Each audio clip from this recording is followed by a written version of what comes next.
Negani Tony Dwight, a Gregons, Gonda White Nuni, and Guatni Gulason, yet dead one of Holado, Hedoachi, and one dead name Galak, Dani Tochi, and Duhage, name Guatnico. And down and watch all weakness of a car, neat targets, near Tisot, near Deepening.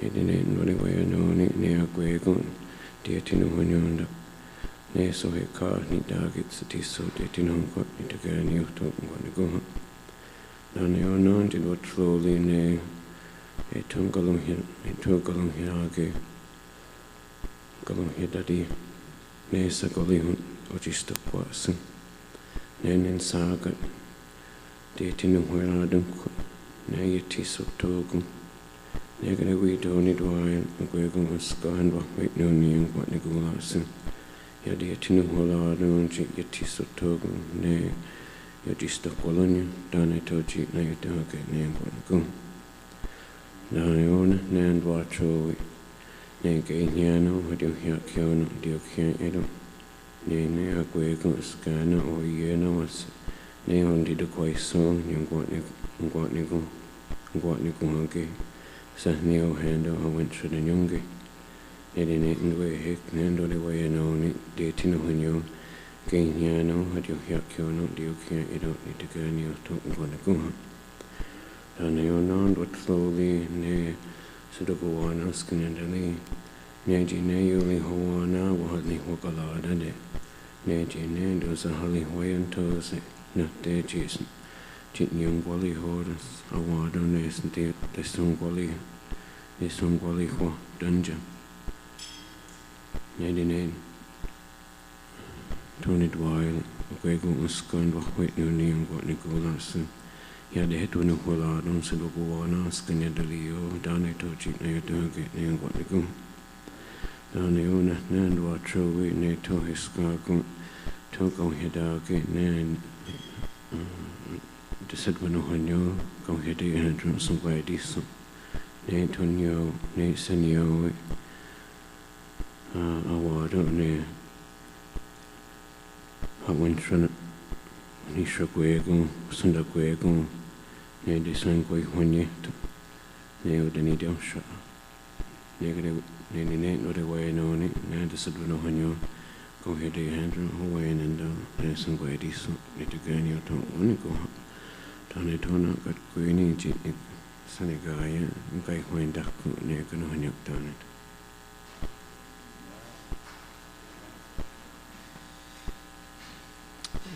Yeah.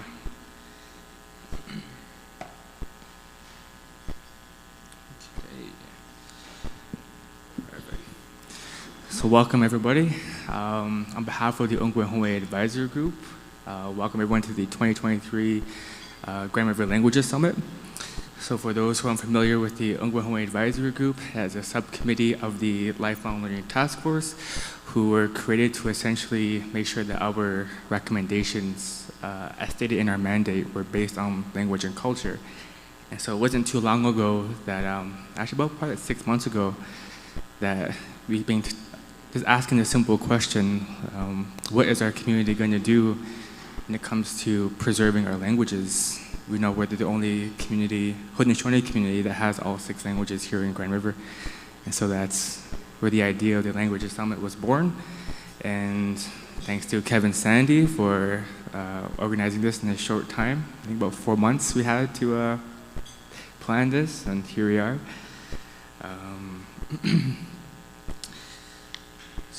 So I guess one thing that was asked, like, what is the purpose of the summit? And really it just came down to just to simply gather, to regather after, a couple years of COVID had us all in isolation. And so again, just to have the opportunity to come together as a community to, again, discuss the languages and really reconnect with each other. So again, something to keep in mind, it is also the International Decade of Indigenous Languages, which started last year, 2020, to 2032. And so again, when you're having your discussions today amongst yourselves and with each other, just to keep in mind what are those goals for our languages in the next 10 years. where do we want to be in 5 years, and what can we do now, especially to preserve our languages. So I will introduce Dehan Holmwis, Amos Key Jr., Mohawk Turtle Clan, one of the founders of the language immersion programs here in our community. As an educator, he is a change maker advocating for the benefits of indigenous bilingualism, the indigenous language literacy, balancing indigenous IQ with indigenous EQI, as well as Amos was a director of the Indigenous Languages at Woodland Culture Center in Brantford for 35 years. While there, he's accomplished other firsts, such as establishing Gowanio's Immersion School, Ontario's first school board in Indigenous Language Immersion School System. Currently, Amos is the executive director of CKRZ here in Grand River, which he also founded 34 years ago. And currently, he is the education program developer with the First Nations Technical Institute in Gantege, Tanienega, Mohawk Territory, as well as he is currently leading the development of a foundation for Ontario's first Bachelor of Education degree in teaching Indigenous languages. So Amos was recently appointed as the Indigenous Advisor to the Denials School of Architecture at the University of Toronto. So give a round of applause for Amos.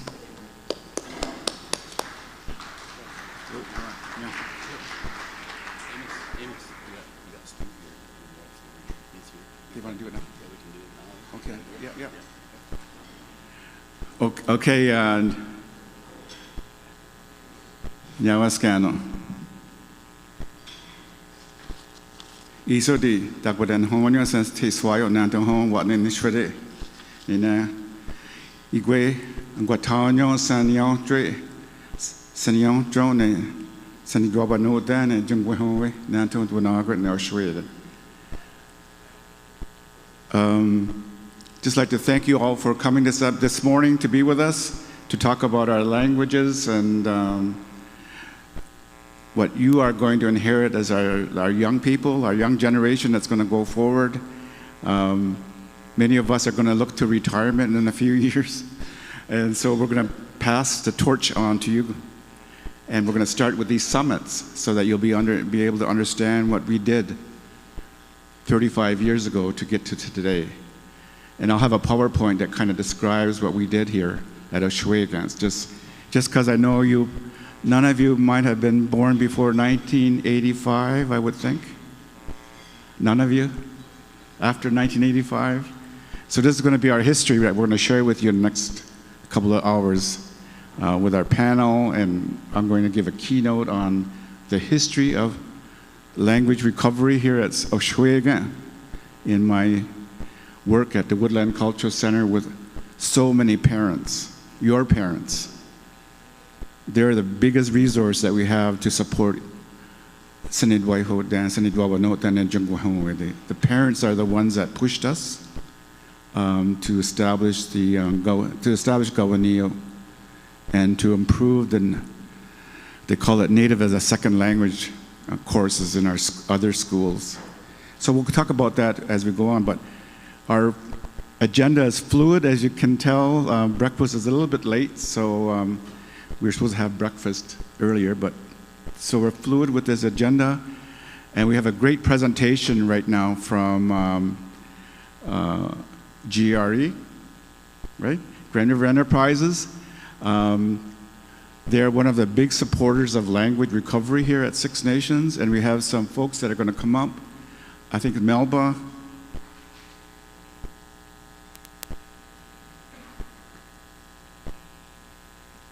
Dioa Jens. Melba, Dioa Jens, and Rebecca. Those are the names I have on here. So Steve Williams is the president of GRE, and they've been supporting our language initiatives in this community, and he has a great gift for us today.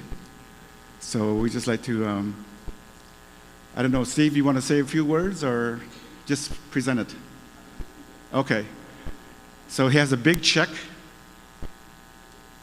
that he's going to give to the Language Commission and everyone else. I don't even see how much is it.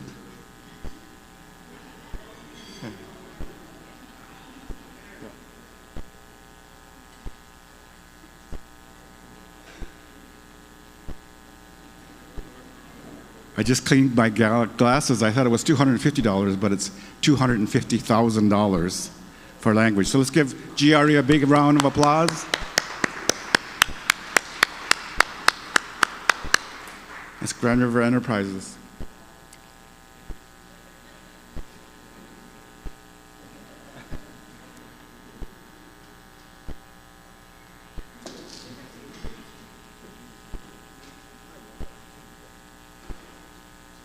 He'll say a few words here.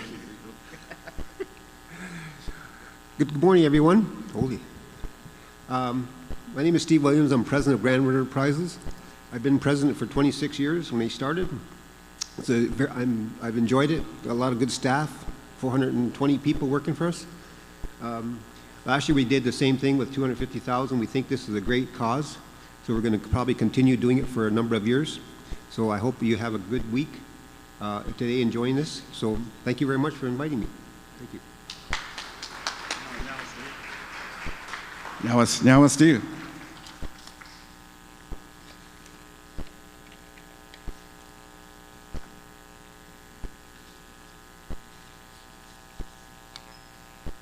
So throughout the day, we're going to have a couple of panels, and we're going to have some breakout sessions as well.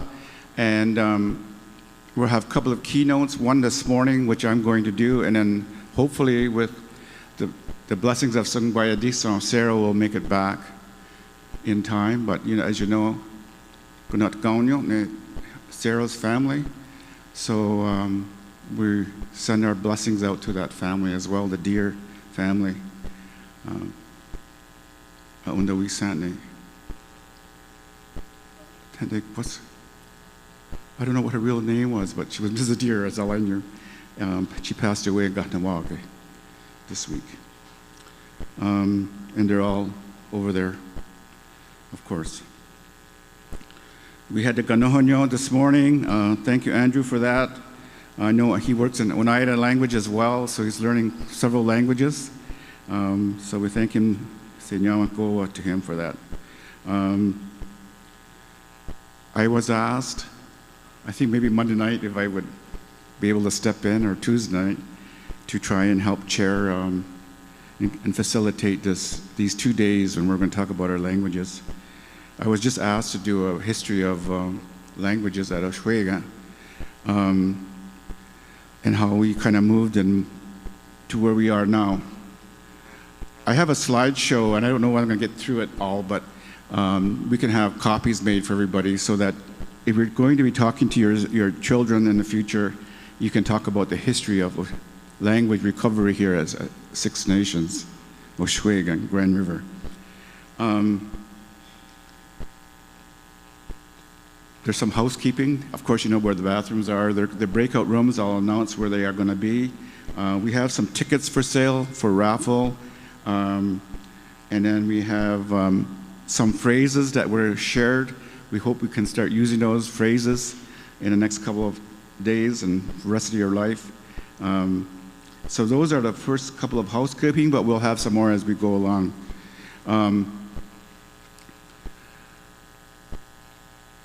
I'm going to start, I thought the screen might be bigger than this, but I'm gonna shut the phone off. Anyway, I just want to know, how did we get here? I wanted to share how we got here today. We've been pretty well involved with this for about 35 years, maybe 39 years, I can't remember anymore, about language recovery here at Six Nations. So I'm going to start with the 60s, 70s, 80s, and today. But the most important thing I wanted to share was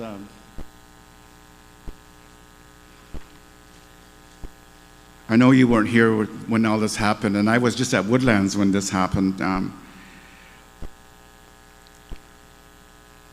For the First Nations to get into the Constitution of Canada, a lot of us demonstrated in Ottawa, and we went to the First Ministers' conferences to try and include Indigenous people in the Constitution of Canada.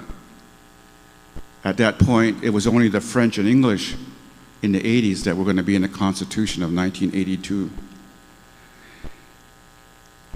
So they had a round of First Ministers conferences with the Assembly of First Nations in Ottawa, all the premiers of each province and the Prime Minister. And of course, we wanted our rights in that Constitution of Canada.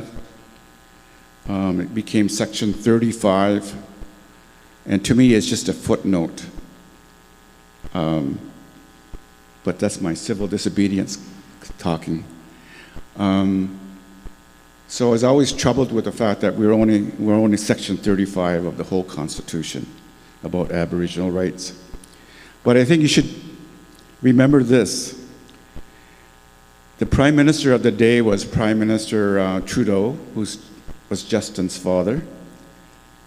And he said to Fred Ihanaku, he was the Assembly of First Nations chief, he addresses him and says to him, at this point, Pierre Elliott Trudeau wanted language rights, our language rights in the Constitution of Canada, specifically said in that Section 35.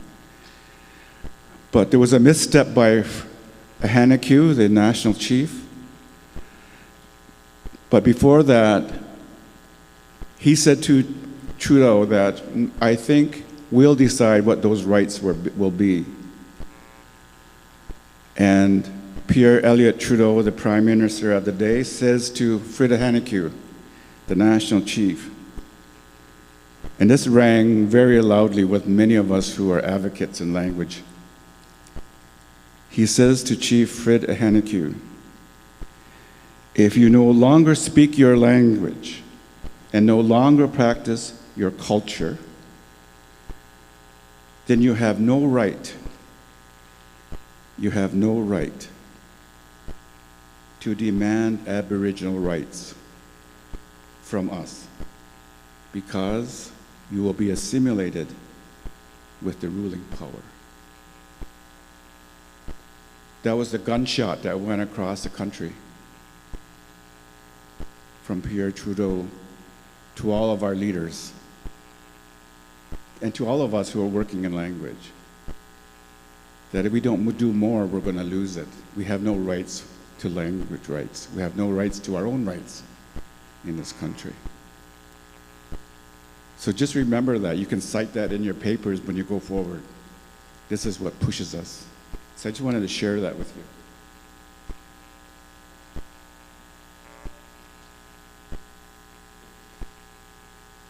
I'll have some other things to share with you too as I go on. So things that I found along my journey that empowered me to stand up for Oshwega and Sinidwaiho, Dan Sinidwa, and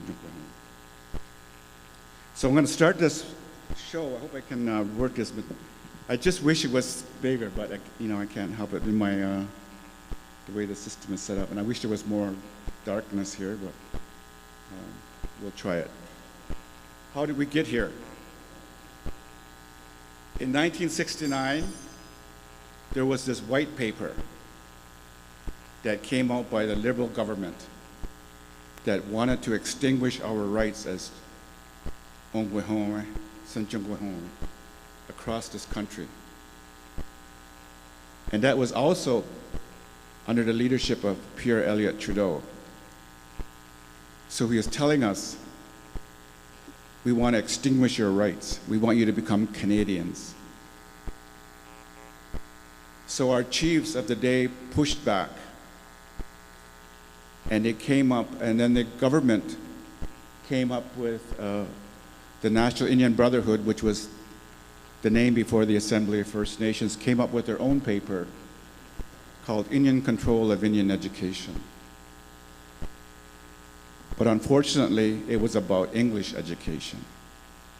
It wasn't about being instructed in our own languages. But it's a very good document to cite as well, because the philosophies in there kind of can be included with our own languages.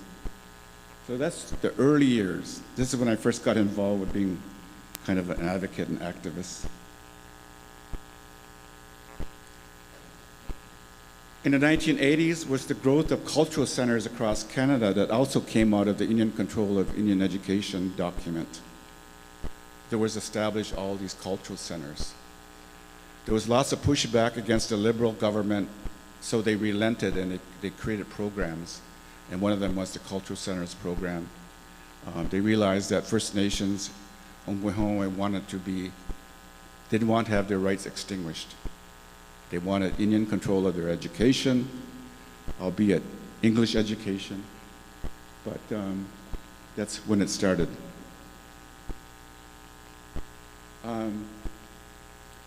At this time period as well, Sankohedita came back home from Rochester, New York, and he brought his writing system. Reg Henry, he's for Gayakono, he was the one who established the writing system. Shakohedita. And then he was immediately, he was hired by the Woodland Cultural Center in the museum section there. And Reg goes to a big summit in Sudbury, Ontario. The Crees are there, the Ojibways, and the Haudenosaunee people were there. They used to call us Iroquoians at the time. And he advocated for immersion education at that summit. There is a document called Anishinaabe Bemda. So his group caucused together, and they promoted the idea of immersion education. The Cree, the Muskego people, and the Ojibwe people, the Anishinaabe, also supported that caucus group's priority. So that went forward.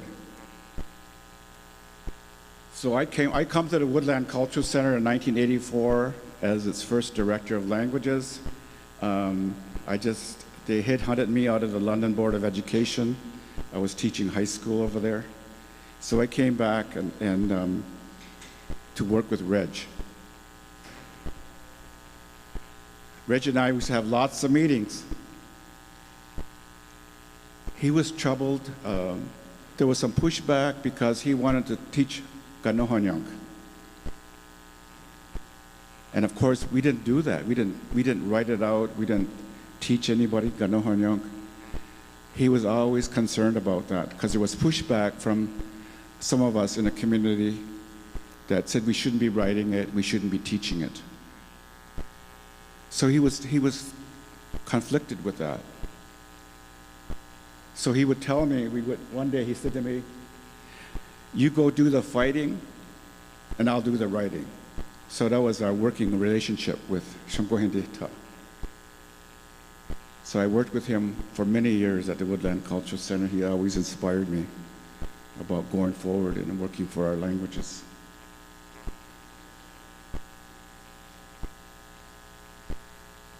So Reg Sankohedita worked a lot on Genya Ihuage and its texts.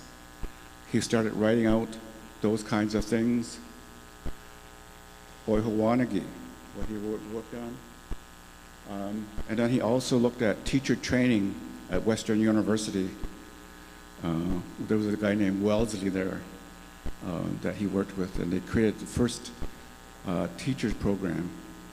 I know my sister went there, and my brother, and Tom Deere, they were one of the first graduates out of that. So they started going to Western University to learn how to work in a classroom, how to manage a classroom, how to do a curriculum, all in a couple of summers.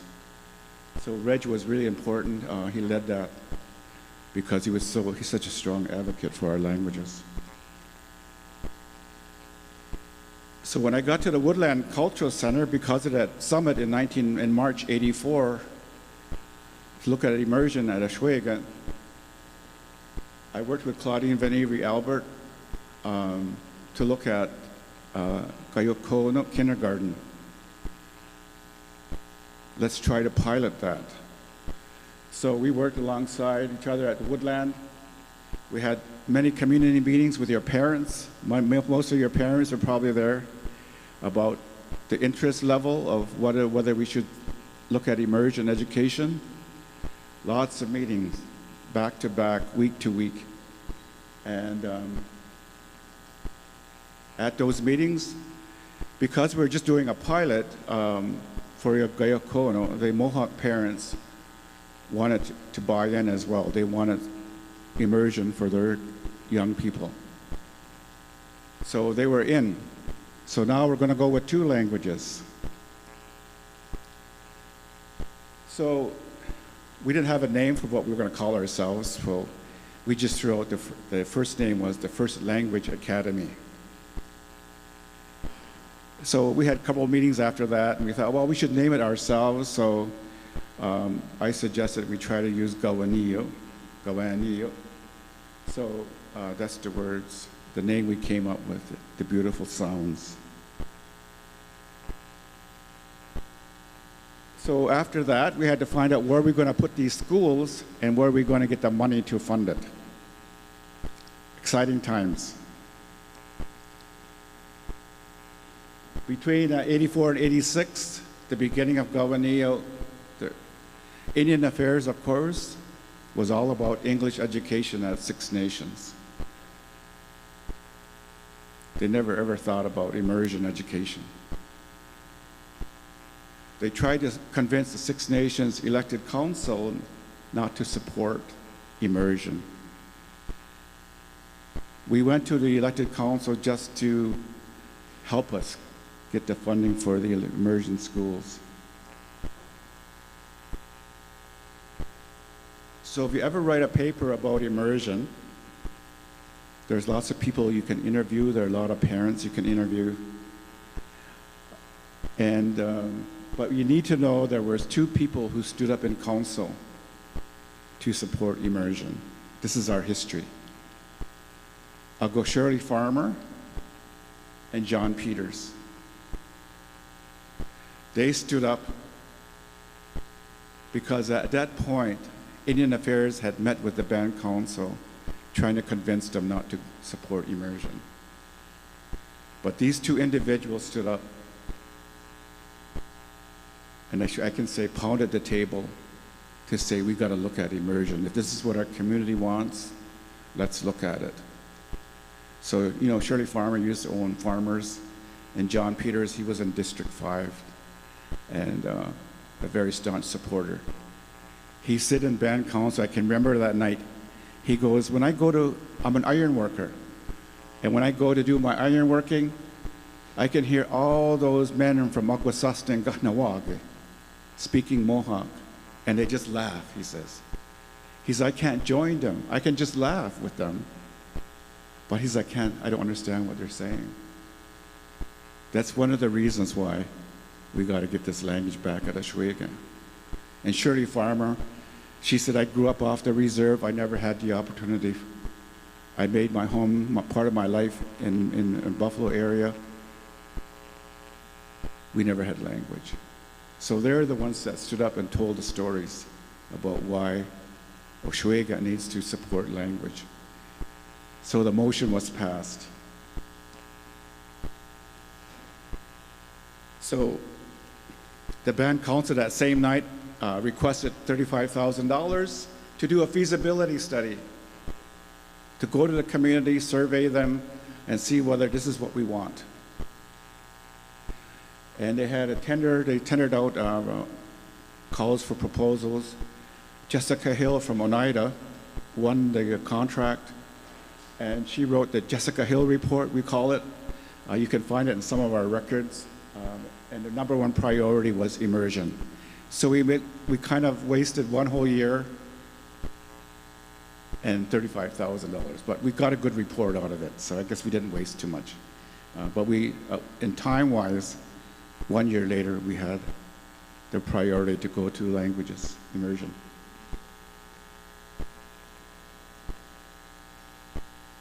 So we had no teachers. So these 2 ladies, it's nice to have a network and family, I guess. They agreed to come and teach. I knew their proficiency in Gayak Kyono and Gayokohono. Lottie, I begged her to stop nursing to come and lead us in Cayuga immersion. Also my neighbor, Ima Johnson, Uncle Johnson. They came and she changed from busing, driving a bus, to come and help us with the language.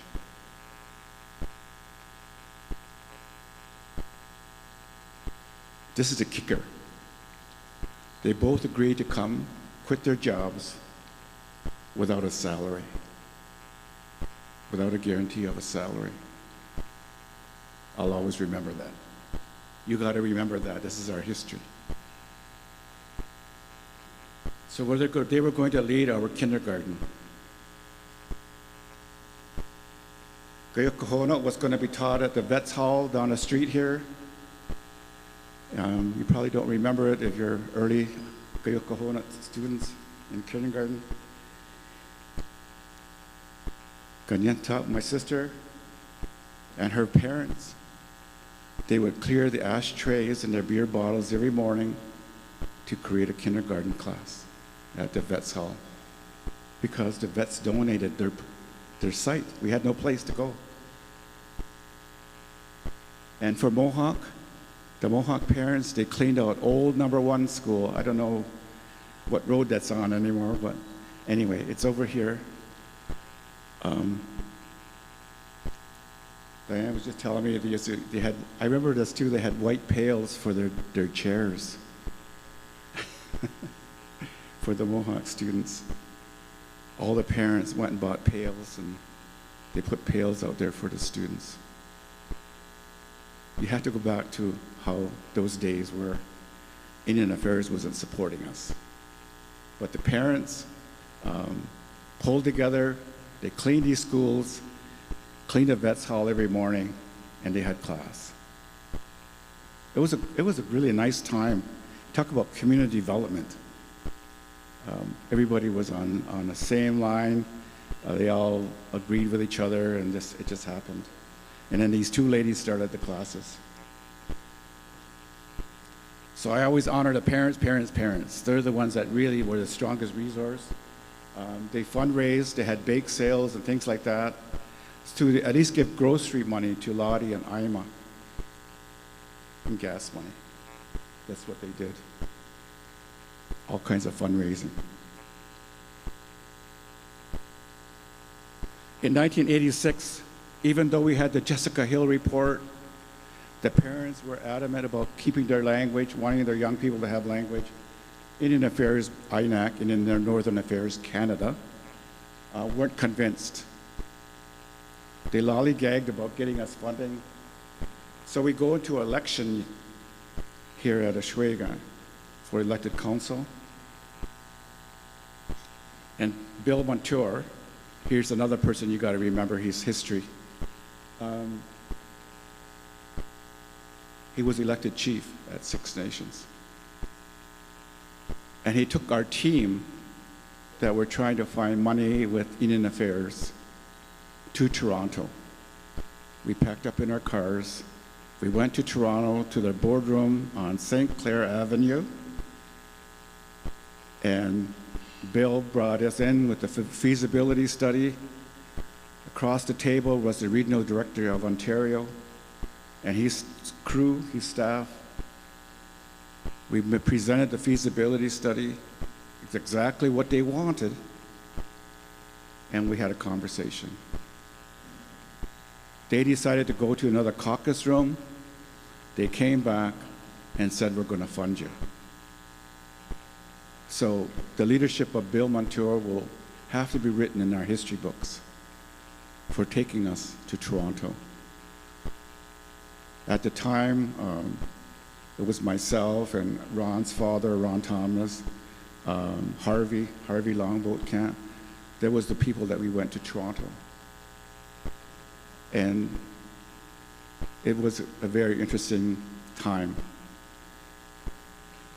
You know, we hear this term self-government.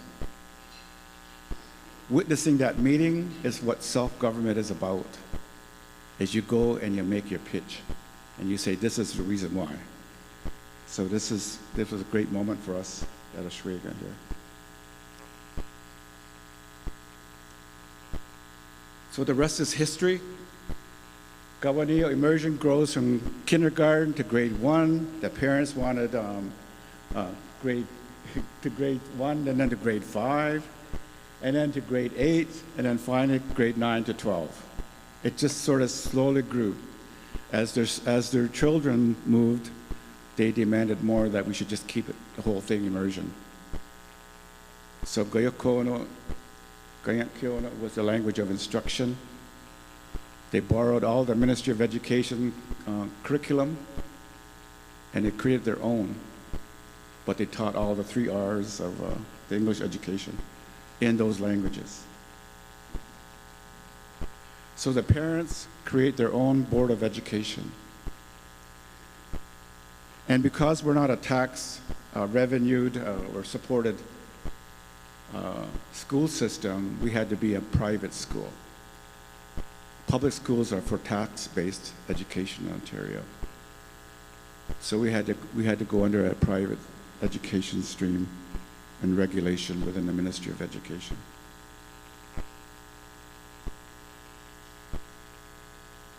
At the same time, this is happening. In the 1980s, the Ministry of Education looks at Native as a second language for all the other schools in Ontario, and they support that. So there was a lot of work on the second language side as well, where language is taught as a subject course within the English stream. Lots of teacher training develops. Nipissing University, Western, and Lakehead University in Thunder Bay. A lot of our people ended up at Lakehead at the end, and Nipissing. They got their degrees there, or diplomas and degrees. So it took us one generation, 35 years, for me to witness bilingualism with our young people. There's lots of stories behind this. I know I'm jumping 35 years, but that's how much effort that the parents put in, advocates, activists in this community, to get us to this point. So we now have bilingual champions and parents. All we can say is, Swadzago, keep it going. As I said, a lot of us are going to be retiring, so we pass it on to you now to take over and provide that leadership and honor all of those folks that stood before us. In the meantime, now we have a language commission. The Six Nations Polytechnic has an undergraduate degree. Who would have thought that 35 years ago? So much has been done with the leadership of Rebecca Jameson and Augustats, Linda. We have adult immersion in this community, online, in person, and I call my station, radio station, an NGO.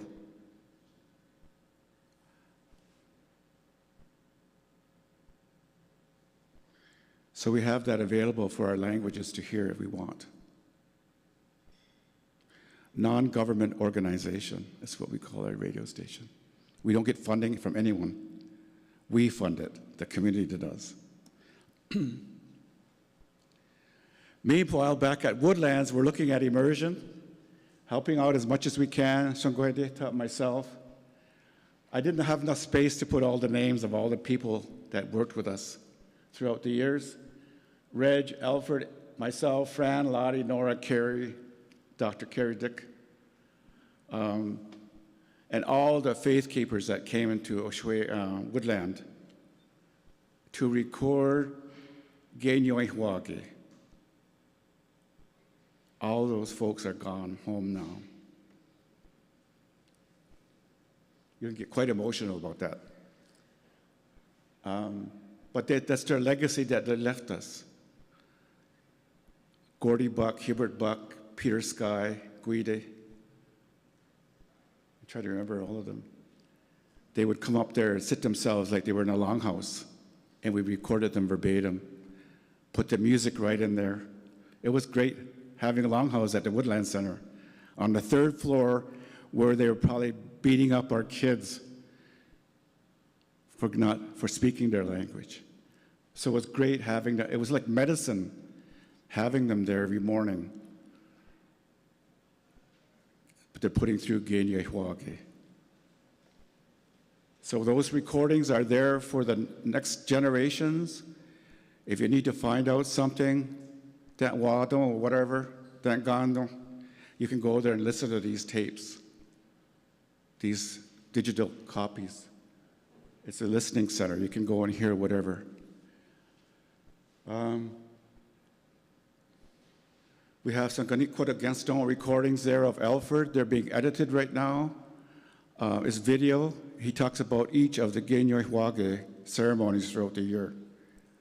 So we have that as well in the holdings.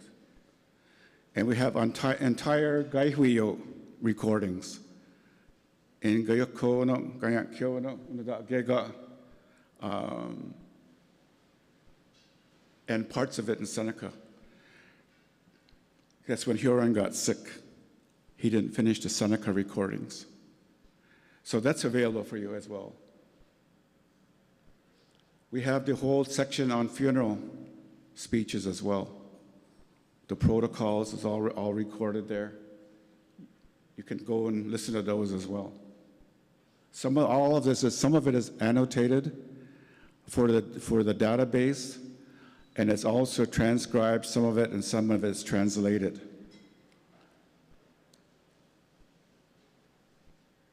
So we have a new attitude, I think. I call it indigitude. Indigitude.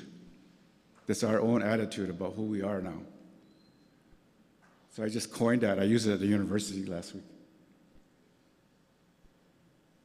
About who we are as Ongweho and Haudenosaunee people. That brings us to this summit. Now is the time for you to understand all of this and to carry it forward. You have to help us. So what do we do next? How can we pull it all together in the Ongwe? All of our students are advocates. So this is the beginning to have this summit, to talk with each other. All of these agencies that are funding language, we want to be able to talk about that and start organizing it for you and your parents, your children, your grandchildren. Because a lot of us will be long gone by then. We're going to leave it for you to start thinking about that, to help you get your purpose in life. My purpose was this. At one point, I wanted to have the 2-car garage and a pool and a white picket fence. I got a house, but I didn't get the pool. But these are the kinds of things that I was taught to do without, and then I found my purpose. I came back to Oswego. So all of us have to have a purpose in our lives. And we have to have our education to reflect that.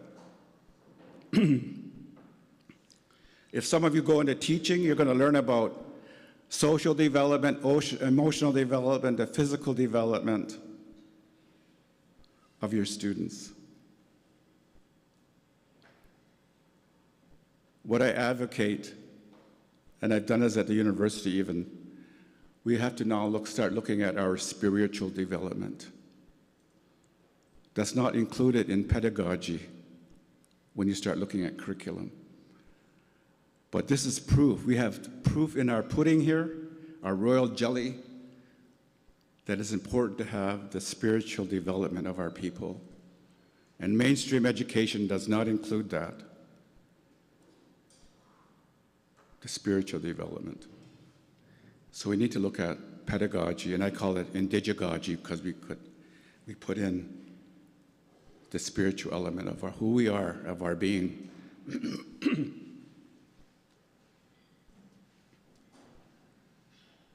So I think today we need to, and to go forward, we need to remember and be grateful and acknowledge all those folks that went ahead of us who are gone home now. Donsonki hand dance, we say in the language. Donsonki hand dance. because they left us their legacies to be able to sing, dance, speak, and carry on. And Dwainagadot will raise it up, the sounds, our music. And Gadon. So those are my words to you as young people. You got to keep it on. Find your purpose, how you're going to work with our communities. We all lived here together. But there's some great examples of young people who are in immersion, who went through immersion. I didn't know whether I would actually see this happen in my lifetime. But it was at the midwinters a couple years ago, and I finally realized the magic of this development of recovering our language. You know, we sit on both sides of the fire. And I was sitting there with my older brother Alfred, and because he was a headwind, to a skadon. And he didn't have to talk that time. He didn't have to get up and say anything, because these gentlemen on both sides spoke and led the ceremonies.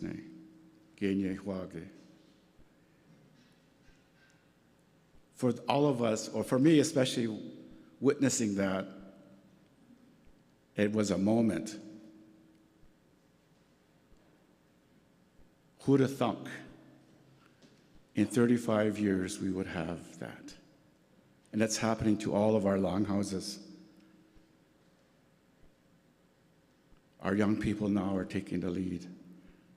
Maybe that's your purpose. I think it is. I tried not to start crying in there, but I started crying. So, to comfort myself, I ran to my car and I called my sister. She had mobility problems later on in her life, so she couldn't attend everything. I'm gonna hate Dwayo. She goes, what? And I said, I just seen this and heard it. She was so moved. Here we were using Bluetooth technology, talking about what just happened. She was so moved by that, having come through this whole thing. So that gives us our purpose to continue on.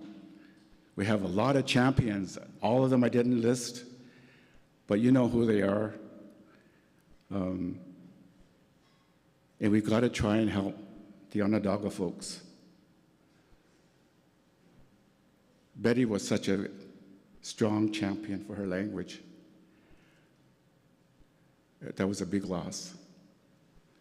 We still have Gloria, so we've got to try and get that language going for the Onondagas. So that's where I'm going to end right now. So hopefully, if there are any questions, you can have a microphone I can answer. If you want to think about it, I'm here for the next day and a half to give us and give us more ammunition. When I was at university at Western Ontario, I came across these documents. I just want to share them real quick before we have a break.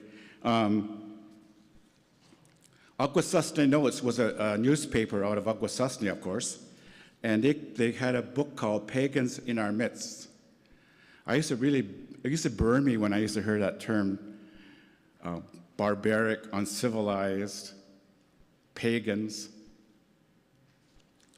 So I'm going to give you these points to ponder throughout the 2 days. But here's one of them. This was I have copies if you want to come and pick it up. It's called Reclaimed, and it was a display ad in a newspaper about us. They're trying to sell ivory soap. So I'm going to read it.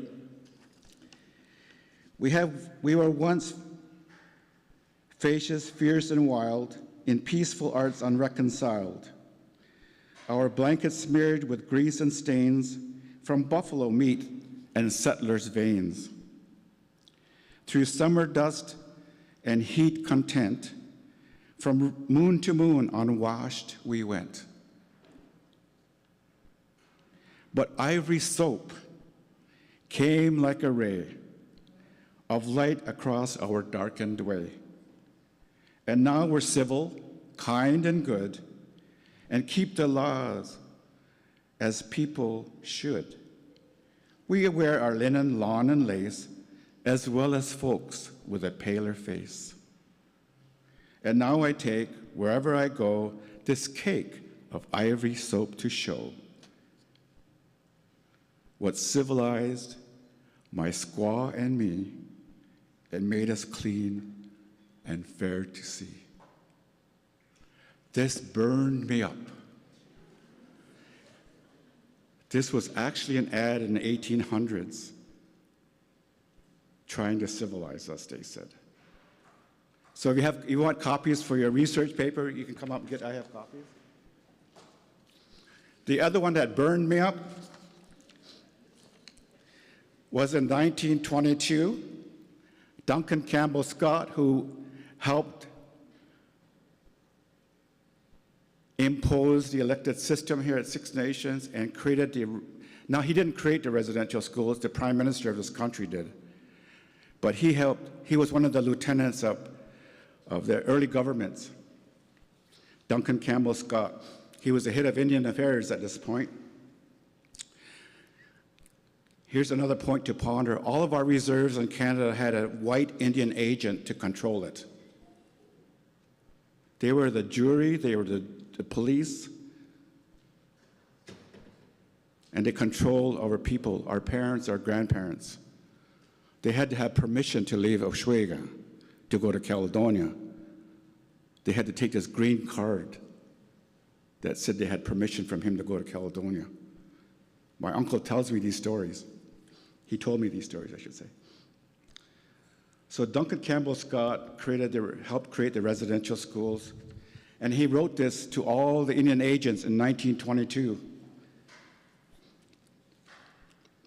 So he sends out, they call it a memoranda or a circular, and he writes to his Indian agents, "It is observed with alarm that the holding of dances by the Indians on their reserves is on the increase, and that these practices tend to disorganize and the efforts which the department is putting forth to make them self-supporting. I have therefore to direct you to use your utmost endeavors to dissuade the Indians from excessive indulgence in the practice of dancing. You should suppress any dances which cause waste of time, interfere with their occupations of the Indians, unsettle them from serious work, injure their health, or encourage them to sloth and idleness. You should also dissuade and, if possible, prevent them from leaving their reserves for the purpose of attending fairs, exhibitions, etc., when their absence would result in their own farming and other pursuits being neglected.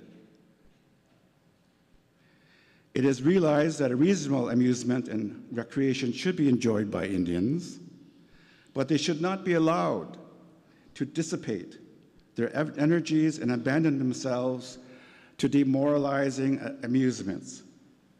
By the use of tact and firmness, you can obtain control and keep it, while this obstacle to continued progress will then disappear. Almost 100 years ago. So that's why we invite you to the social tonight. They didn't do that to us. That's amazing. So that's what's starting to create my purpose. I went to university and wow. And they used to say we're uncivilized. I have to tell you,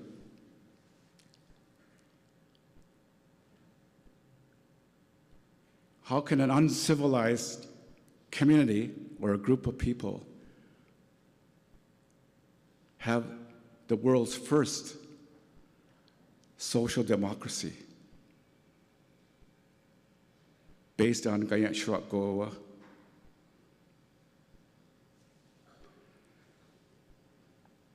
When the rest of the world were being led by popes and kings and queens, our people, our civilized people, already had a democracy. Our brothers and sisters to the north also, the Three Fires Confederacy. So don't let anybody tell you that the Haudenosaunee and the Anishinaabe were uncivilized. They should look at themselves in the mirror. If you ever hear a professor say that, you have to tell them to remember that. We have a whole rich history of Haudenosaunee here and Gayat Shwak Goa. So we've got to remember that. And we have to remind our younger brothers. They're our younger brothers, they don't know anything. So we've got to remind them. We are the civilized people. So I just want to leave you with that. So if you want copies of these, I have them. You can use it in your papers in the future to help us get our purpose back, grow our purpose more. Okay, so we'll have a break, and then we'll have our first panel. Okay, Nyamagoa.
GD wanderum.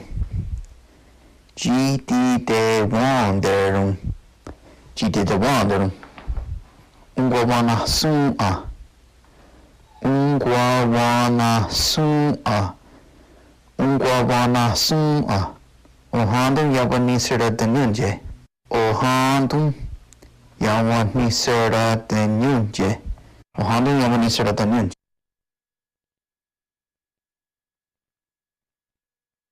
Sahun dwet drunu. Sa ni dwabanu das. Ohendo hawan shradanungi.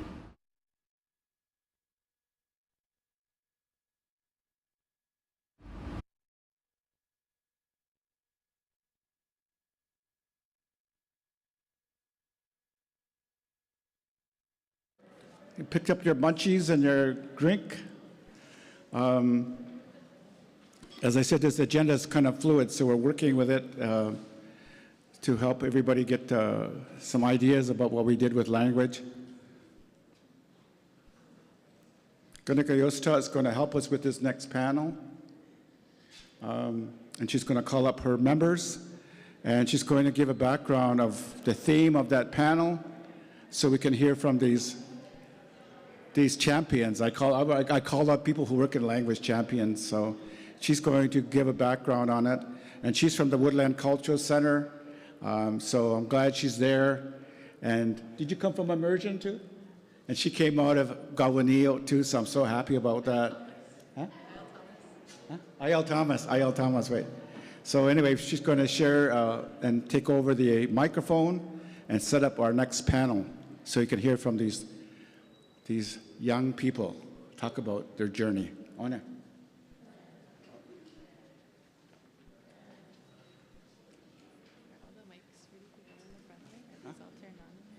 Yeah. Oh, that's these guys. Are all these microphones on now, live? Who? Who? Oh, you're back there? They are? Okay. Yep, they are.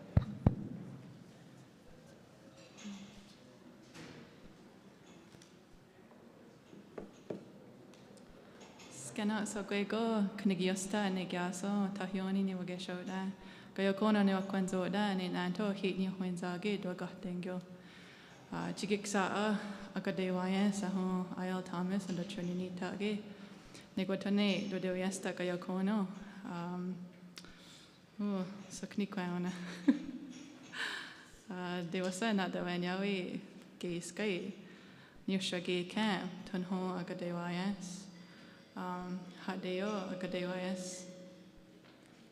Agadewayas ne Senyo Guayhoda, Nicotone Gayokono, Senigawanoda.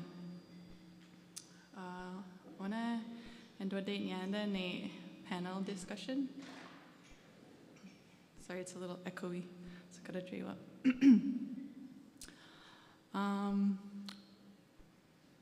Ona, I want to go home. Wanda en swagan nanto hahunda kwas diha hande negotone downge ne tkaiga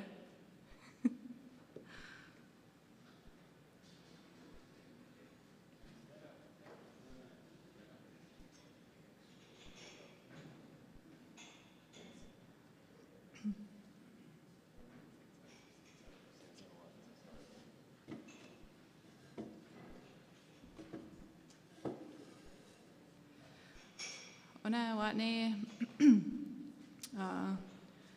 nina kahunka and go and trui hot dio hoge sani do no da negotone dahora nandwaye o hando hot one hunge swadishuni soga how and one again and swada trui yogeto. So if you all would like to share a little bit about yourself with the group. Isso no to. Dahora iswe.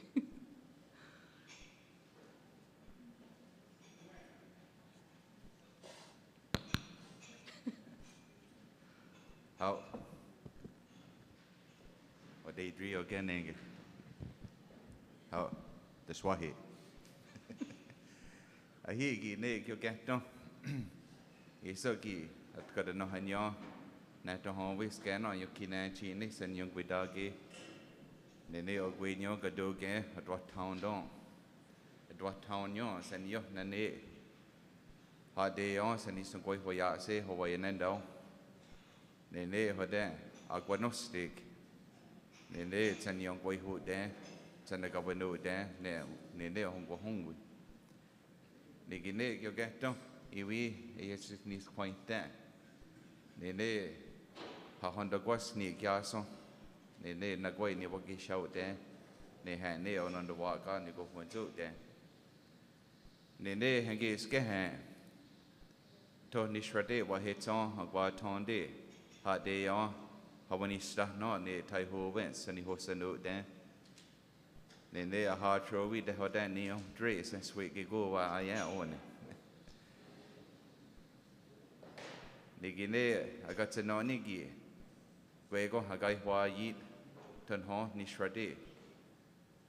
Then they, I was aware, said, when that turn on the target, water, now go with Neo. Nigine, and gives cares, you get to scar, now I got harvest. God no what cái hè nị the G ha nị nị thon hoi veterans ha and gives care hè nị nị cái nị thon hoi gi ha baka sas ha day on na thì connector the G sen yut na ở qua the wayans ta nị sen the governor then nị cái nị sen yo he yo duk nị nị na techniques khai na he gai harvest sa hoi honda turn nị ta gi Nene turn home Nene on ways at scanner, hand near I got the way and ada. Send it now, I got the way and stone gate, and near on the turn need target. Negine Iwigi can go and guard Gwini, you get them. Nene and guard Trovi, now turn home Nishrade. Hard day yongi, send you tree. Nene the hotel awe, se hon Honda Tronioni Tagi. Nene ho got the wayest to honge, na to hon hon a grish train. Then it's in the governor then. I hear a wad on the Jiha and Gyadwa dad. A wad on Hannis, the Swatrovi, the home so hotel is was a no, some is was a no home. Nigine, Tonhove, to get on Gatrovi the Jiha. Easy. Easy. Onion.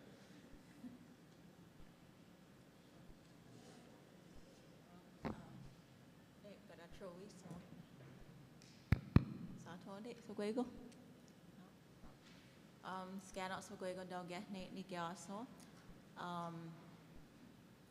Agree hot dates and hong go when you on Dutch and need to own it. Well, a go start day on it. Ronnie, nè hả?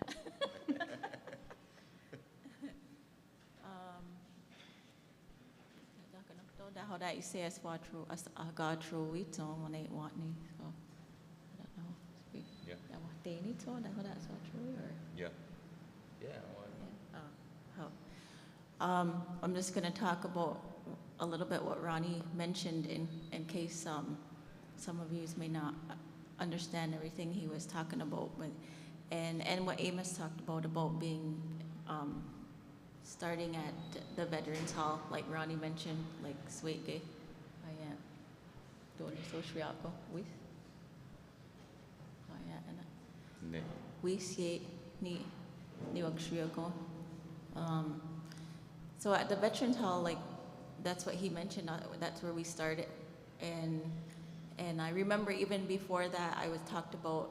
Remember when I was little, remembering going to these meetings that I didn't really know what they were. I kind of knew what they were about, and I'd be, having to go to these meetings and being at the that old CKRZ in the basement of that house. That's where we'd meet. Amos would be there, and the parents would be there, and they'd be talking about how we're going to get this school going, and that bond had been there even back then at that time. I remember the other kids that would come in there and how we would have bonfires at, one of the original parents. I always call them the original parents, the OG parents, I would say, because they're still, some of them are still around here, and we would go to their house and have like bonfires and to build that bond with that Mohawk and Cayuga language students at that time. And one memory I have of being at a Veterans Hall, it clued in now just recently, because when we used to go there, we would go to the school, and our TA was Lana. I think it was Lana Penhawk. And we were never allowed to go in the kitchen. We weren't allowed to go back into the kitchen, and we never knew why, but Lana would, sneak back there in the morning. But that's where they would have like all of the empties and that, all of the stuff was back there. So, and we didn't know that, I don't remember that, but I knew we weren't allowed to go into the kitchen. So those kind of things those memories that we have being there and where we started from and where we are now, and seeing all the programs and seeing everybody here today is just, it's really nice and uplifting to have everybody here now.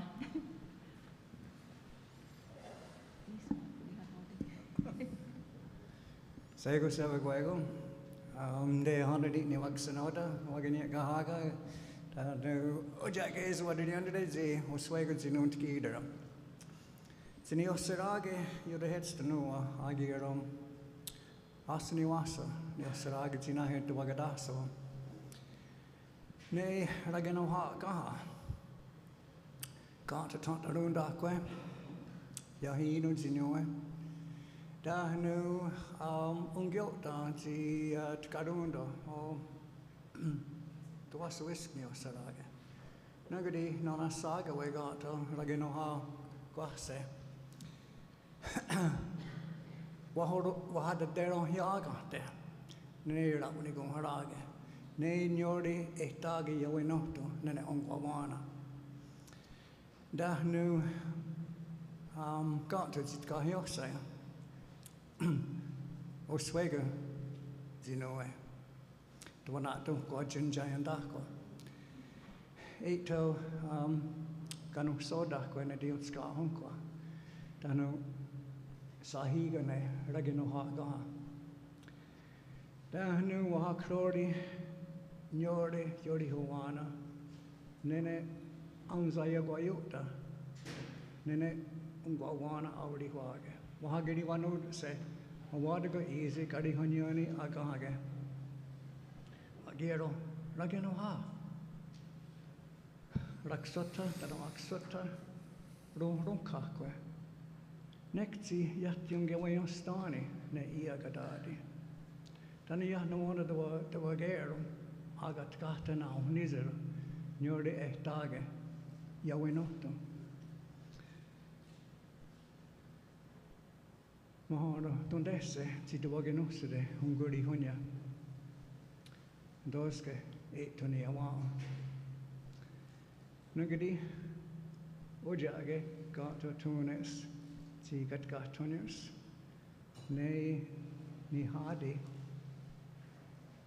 Gawanioge, Tunis, where Ninerun de Winsta.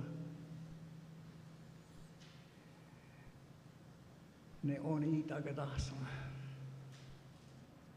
Dahnu Sinio Hines. Dogaske, Guarde Jaros, Ayawisohage Wahe, Wawani Serade. Toga Aguego Ayaguatni go Rayana, ne Onayi Guatunda, ne Unkak, Nene. Chawar Haja, not Gawano, the Gayabahaga, Onadaga Haga, Sudinawana Aga, Unuyota Aga, Kanyake Haga, not Gawanoda. As it go? Sundagahawine, Raksota, Dano Aquego Raudo Sara Sua. Gayahre, Ezuni Hadi was good in Ahrena Sine. Dahnu Aguego, they get Tihanya, Tini Hadiwanoda, Nexti Aguego, Ruhunukakwe. Chawara Haja, Sayada, Kayo pahagani ni hawanoda, raksota, kanya ke haga, ne rotarakwa. Nexti, rudi ni kong rayadas. Sinahoda kakoya, wa aihiro. Dahno, ne, ayo yana rahage, doga aida wagweni, ne amzi dawada kwakiga, azik anyori yori kawana. Sini yungyon hezons, ne ungwe huwe. Sinahoda wahana na ungyadana got to tansquire, wahana. Ne wahunado when I Trudeau, Mahudi say Gondana, Ium Guatonda Netiga. Ne ona, ya, did you wawana ya, ungwe huwe, did you goya doda? Dahno Gagwade, Ayaguayota, Ayatina Adumhase, Tisego, ungwe huwe, ni goya doda. Dahnu sego 8 to near te ziaquano doñas. Ya, tegere, so agedi wetste, nugadi dokane nigawana gena o seruni, gadadi. I realize that not everyone understands everything. It's only started to sink in, I think, to our people, our Ongwehongwe people, and it was mentioned by my friend sitting here. He mentioned Trudeau, and it's true what he said, because that's how we've been informed. Our languages had to go underground for a long time. Our ceremonies had to go underground for a long time. Many cultural practices had to go underground for a long time. And it's only now, recently, that it's become safe to share those things. And when I look at the worldview that we receive from our languages, it's absolutely amazing. It's been 30 years since I started. And we have a word when we say, so they don't work shot there. It's the kind of thing that's an eye-opener. When I was young, my grandparents were very well versed. They were fluent, all of their friends were fluent. And when they would visit us, my grandparents, their friends, they wouldn't all be speaking the same language.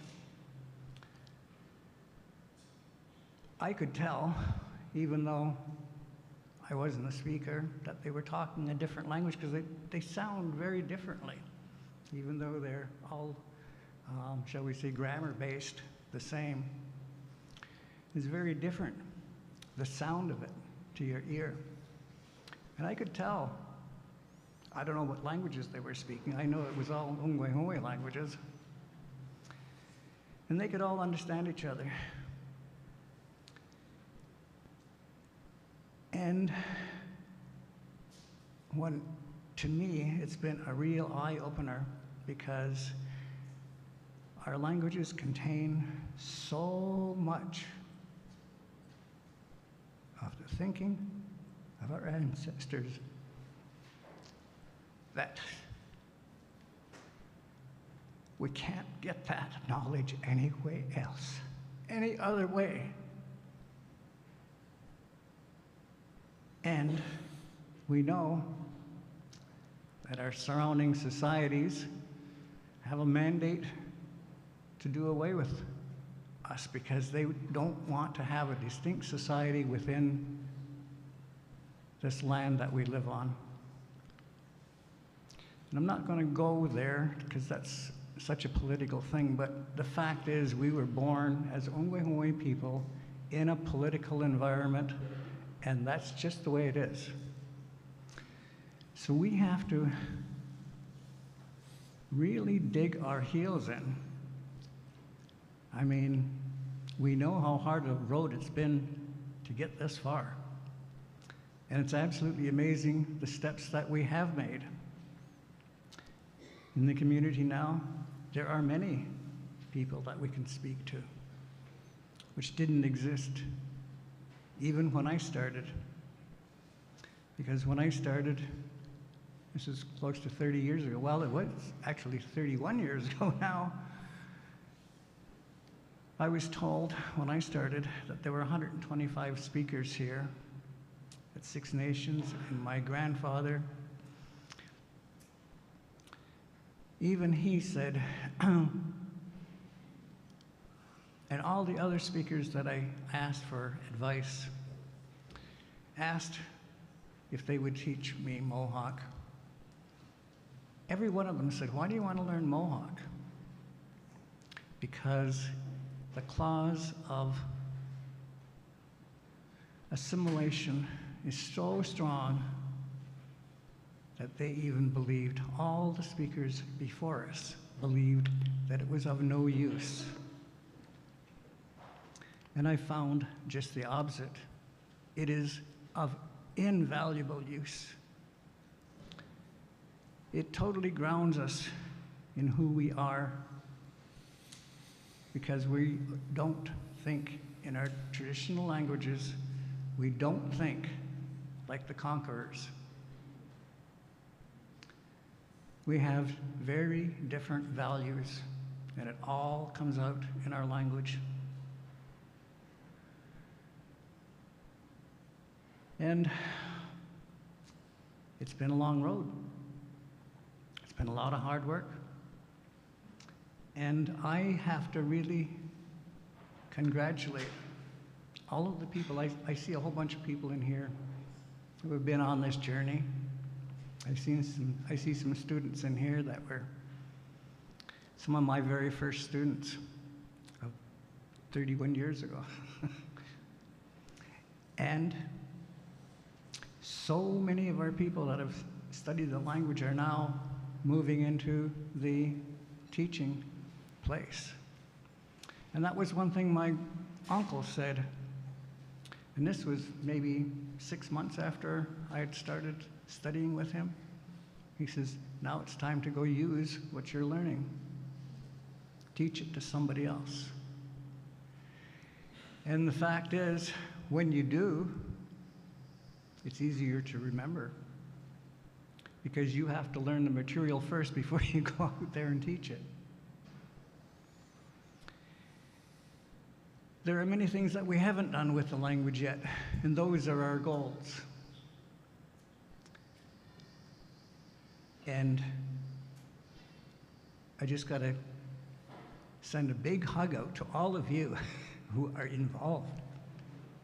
So precious what you are doing, because of the coming generations deserve it.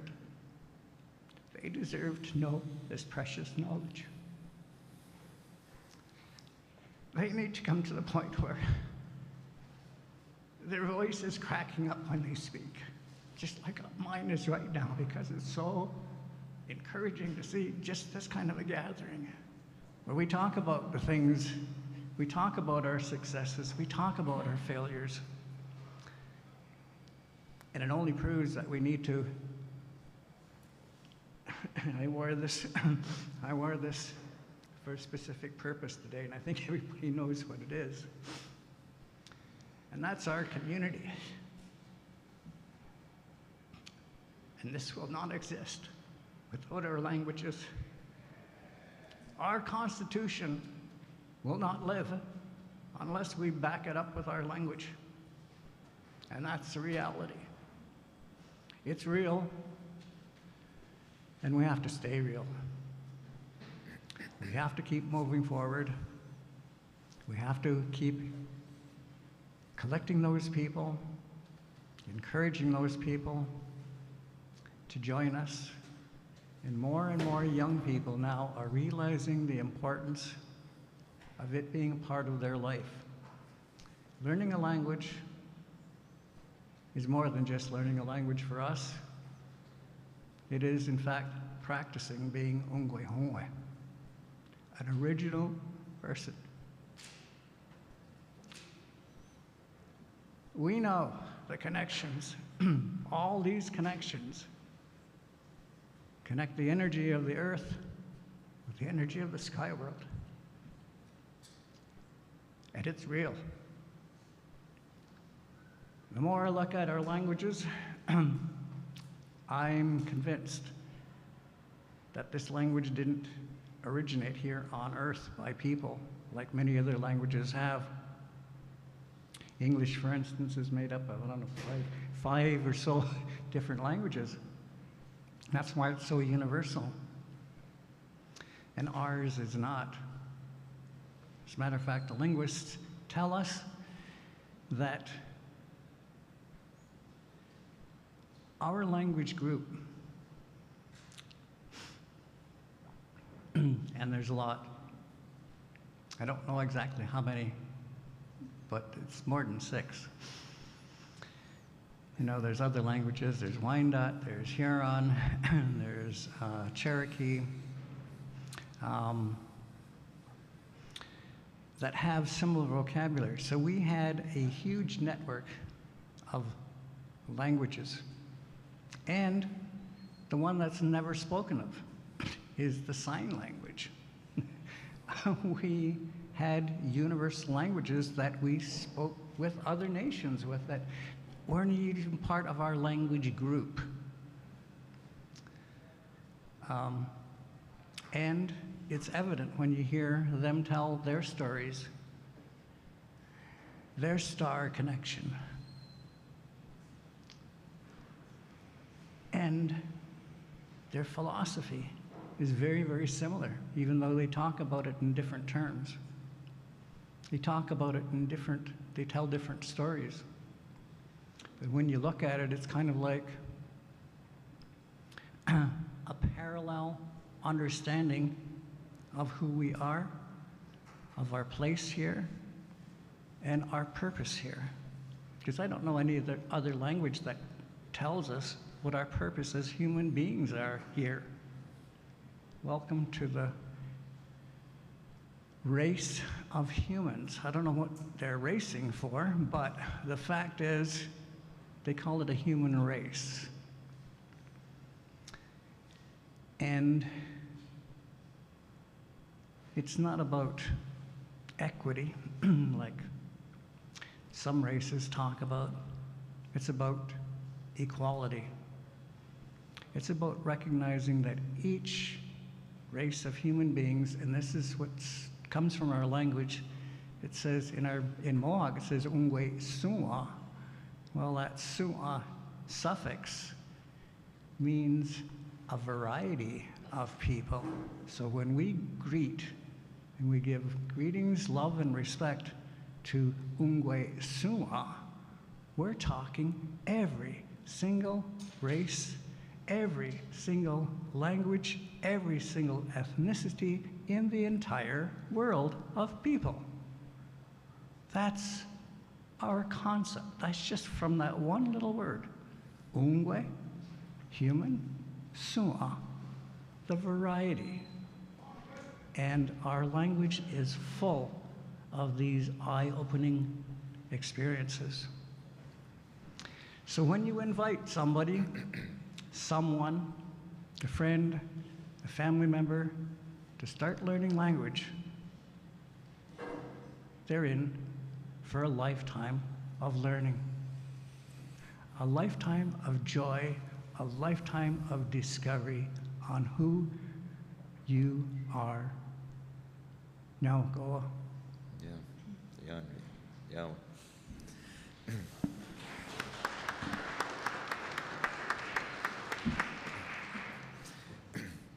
We are so happy to get one hat to Hawaii, where it's all got on day. We Hawaii, or state any needs in young boyhood there. Nehoni Hagwayas, Hagwadon gas na, Hagwanosti. Needs in young boyhood there. Go to your ways, Aknikwe. Iwigi, Gondagi, the God one I have her there, Tai Ho West had need. Hawaniza Chisitsi. Negine ton Hawe, Hadeon, Hatrowi, the Hodanio, Dreto, Nishrade. Awasavana, Gawanio, San, or the Trinitagi.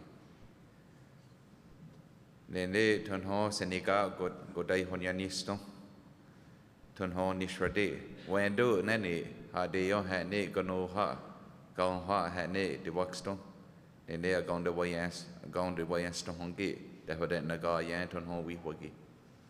To have needs our gods and yut na a quaxa swan had need when do had need. We gas gay his kahawis. Why he? They you get them a guaton de yon car. Nathan Hall you get them. Nene, you got to the Hodet Naga Yan, yon car, say Hodet. A shadon, a sort of drihonia. Nick with to hand it. They wax to hand it, said with a digag, good not the gatti, sang good day when Yanisto hand it on home, Higai Hawis, ne wis Higai Hawis. When do Nani, ton home Nishradi. The John Guardi. When do, say, Nyon car we wagi. When do, say, Nagavano Dan, they go away car. I am here, here. I own no, Gado again. I was done, da, and chess. They the down we wagi. Hadeon told Nishrade, I was done good. Now the guy wagi in hand, night the waxstone. To hand it. So hon gonna grish right. Na to hon sway again get off when zade. Tony Shrade had ne de waxto. Adikchi son gahan on ne on dongo. Tony Shrade, de waxto had ne a yage, a own no, tended ka yeet on hon we have on the way and stop. So hon that turn your neat target, send young boyhood there. Tended ka yeet on need. They go to have ne yage, send yut. Na de waxton. Have I shroud dig? To get send a yawe on no. Na have you got on there? Needs and a governor there. To get sent a dwat don. Send you got and got gwenny, how when he start no. They go when it gets on home, we can no siski. They honey. Turn home, they waxed on a yage. Hengigi. Hengi guy home, we have gone the way and start. They hear your hair on her and how we hold one. So what not? Going what home we. They are gone the way and start. Ibigi, they got one hand. I got what they are negating your car hand, I guess. So, I explained I wanted to, before I forgot as we continued on with our talks, I wanted to make sure I added my words on. That's why I said the Gadwanahet for Tai Hovens. I thanked him for speaking this morning and sharing our history. From it's really interesting to hear that side of it because we're too young to recall what was going on behind the scenes. But what we can recall is what it was like to be the first students to come through. And we've seen our parents go through many, many challenges. We've seen our teachers go through many challenges. It was all very much new for all of us. And there was a lot of learning curves. There was a lot of trial by error. Let's see what works. Let's see what doesn't work. Let's see, there was a lot of scrutiny in our community at that time. Because within our people, there was still a lot of the broken trust in our community with our elders being mistreated and whatever trauma history they were bringing. But even with our Tanyong Guayho down, what Trovin and Hawana Sangoya di Son Santani on Dwawe Hondatron Yonita. in our own, one of our own messages is we were warned that education doesn't belong to our people, that it will harm us, it will make us lose our languages, make us lose our ways. So at that time, at the development of the program, there was a lot of scrutiny. Like Taiho once said, some of the originals, like Reg, that took a lot of hardships to be able to step out on that. So in the program, there was still a lot of learning to be done when it come to explaining both to the English world what we were trying to accomplish, as well as to our own people of what we were trying to accomplish, because we were right out told by some of our elders that it's not right. The language has no place, our culture has no place in the white man's school, in the Datranunita. And we were warned, I can remember being warned that as the first generation to come through, it's going to be hard, that we have to work twice as hard, that other kids are going to be learning English and we're not.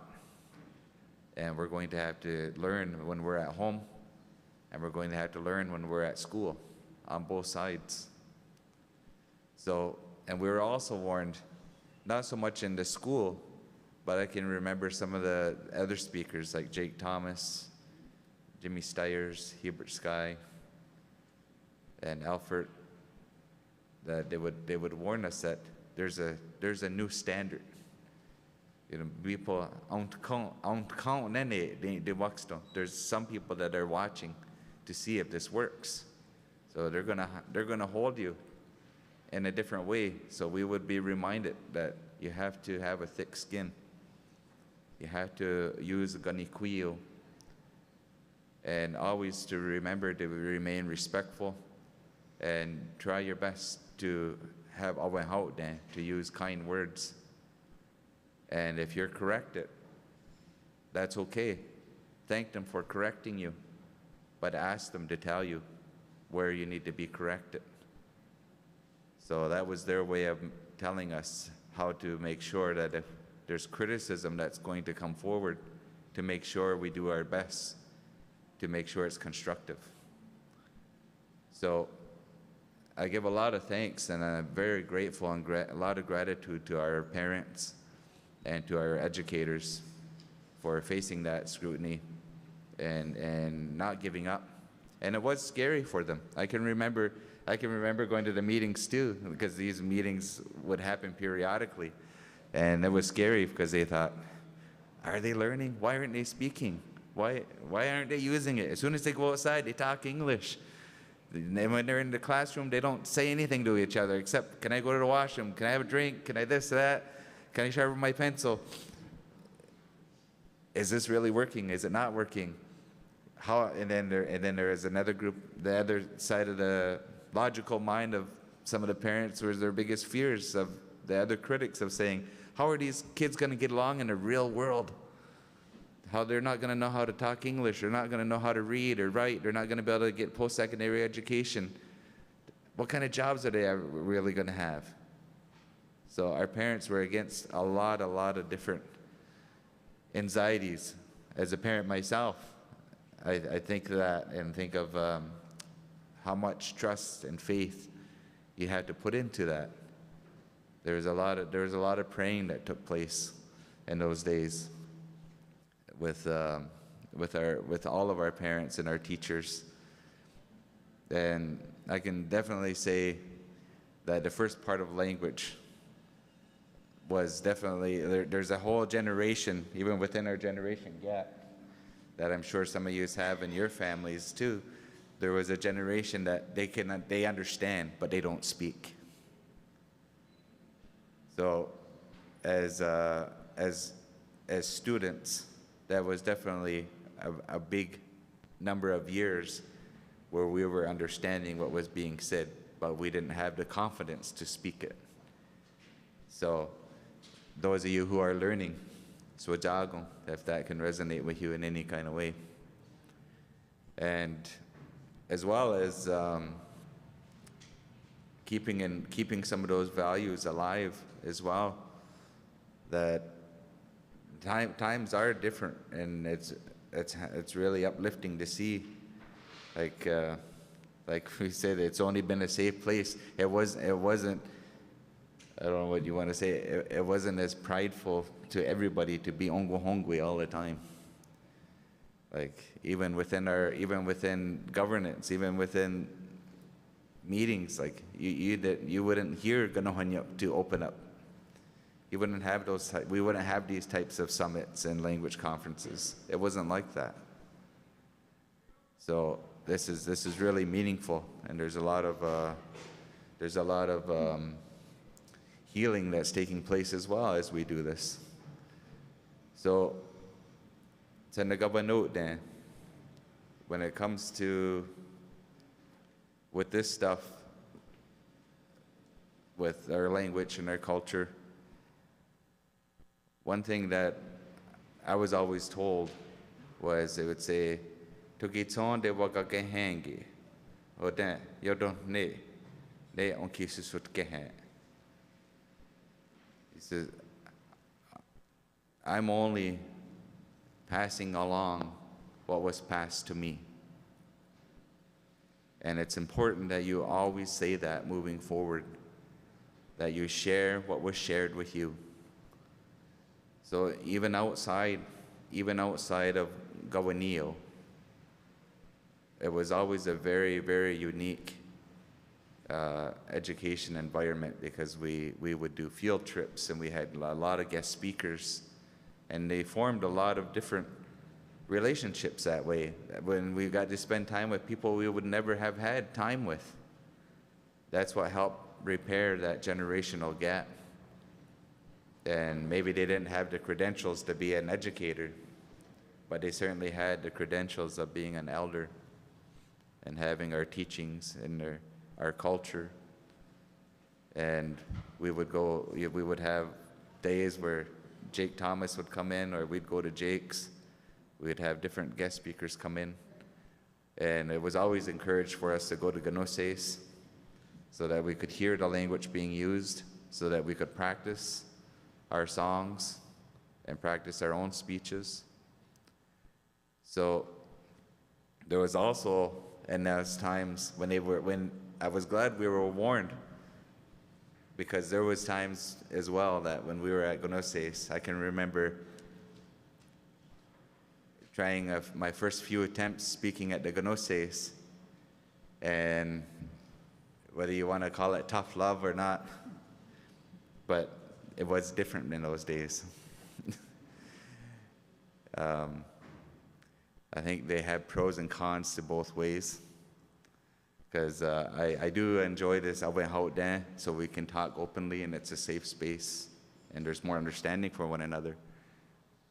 But also at times, I can see that it does allow, sometimes if you're not careful, it can get too relaxed. I can remember standing up and saying a speech, and an elder on the other side of the longhouse stand up and say, "Tan de ga yi toge, tan de wando de ga tondi se na gavano den ton we woge." I said, "Oh, yeah, agi se got a tray wa, and scrowy gi gan, and scrohowi, iwi got the wayasta wa hits on." 20 hours, I saw the wayans and home we hold that turn on the target. So, okay, now it made sense. He says, that's what happens when you go to school to learn about this stuff. So there was a bias there. But when I stated that and I said, I'm sorry if I offended you, but tell me then, tell me. Ask Rahomi, tell me then, how is it supposed to be? But that was in front of a full longhouse of people. So, you know, it's like there's some shaming there, right? And like that could have made somebody not ever want to try that again. But because I was warned beforehand that we're going to be held to a different standard, that we got to have thick skin and to remain calm and you ganiquio. And I went out there. He did tell me. He did tell me. He said, well, here's how I was told it was supposed to go, and here's the order. And this is why. So I made that a part of my practice, that I would start with that before I would speak. Scan out so has what you go high here. Gang what home we don't know Drunyon. Toge Senayame and Guadi, how what a don't send you sent Tadi Hoyata Conquisut Gehan. Scan out so has what you go high here, what he had got the way and stongi. To go to hand Swajago and Scrahovi, gang what home we don't know Drunyon. Agree when he quanky sent that what who there. I went Shradik, about no Asi Sigri Shroni. So I would ask, it's a way of beseeching, like I'm asking for understanding, that you realize that I'm just learning too, and that I'm doing my best with what I have today. But I encourage you that if you hear something that isn't quite right, or it's different from the way you heard it from your ancestors, from your elders, I encourage you to come to me and tell me, so I can learn and I can make it new moving forward as well.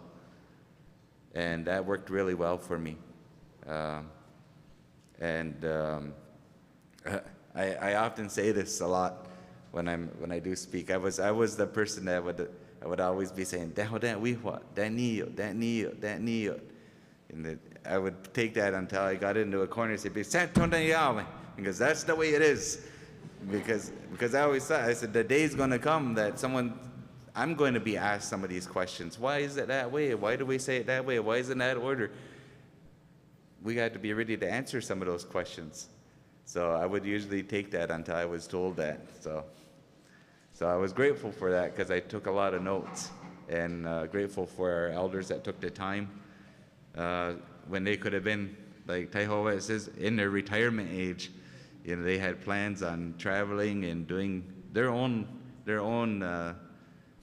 life plans, but yet at the same time they seen the value in giving back and teaching and spending time, and that's definitely where we revitalize and strengthen our language, by spending time with our elders, and that. I can't say enough about them, and most of them are gone home now. And even Miss Key Lati, she was our kindergarten teacher at the Vets Hall. Not many people know this, but she was also our cook for daycare. But there used to be a daycare in the Village Plaza in Ashwegan there, and she first started teaching us language there, unofficially. She was the cook, and she'd wheel out stuff, and she'd be talking about what this is called and what that's called, and she'd be singing her songs. So when the next year, when they started the kindergarten program, it was so exciting to see. Hey, that's Miss Key. I wonder what she's cooking us today. So, togi soni nyawe. Nyawe so kwego sa. Iso iswa joey ona doges agon weisas watne ni shade ngwatsa noni sa so gwego iswaits nanto hat de yoi hoge da hoda de gai hote the doya de wihto.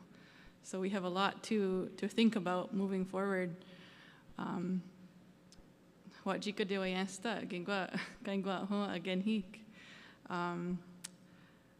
ona angwa hondo ninga go hai skau da de ya go jot ne onde wayasta negi sa iwe de ya go das sanio kode de wayasta honge de hada ni swat ni go hoda toga.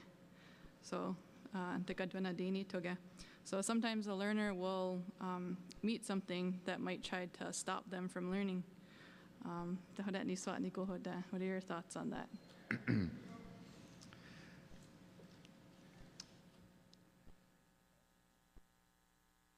There's one that resonates with me a lot, and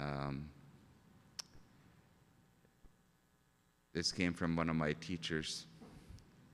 my elders that I sat and spent a lot of years with, is that they can go away caught they attack they or now how when he's at hand. We went to suck Nique. They send it na some way at this some wheat and young boyhood then. Is so ya digging hashra a wadum. They nays and yet hut got away hangy.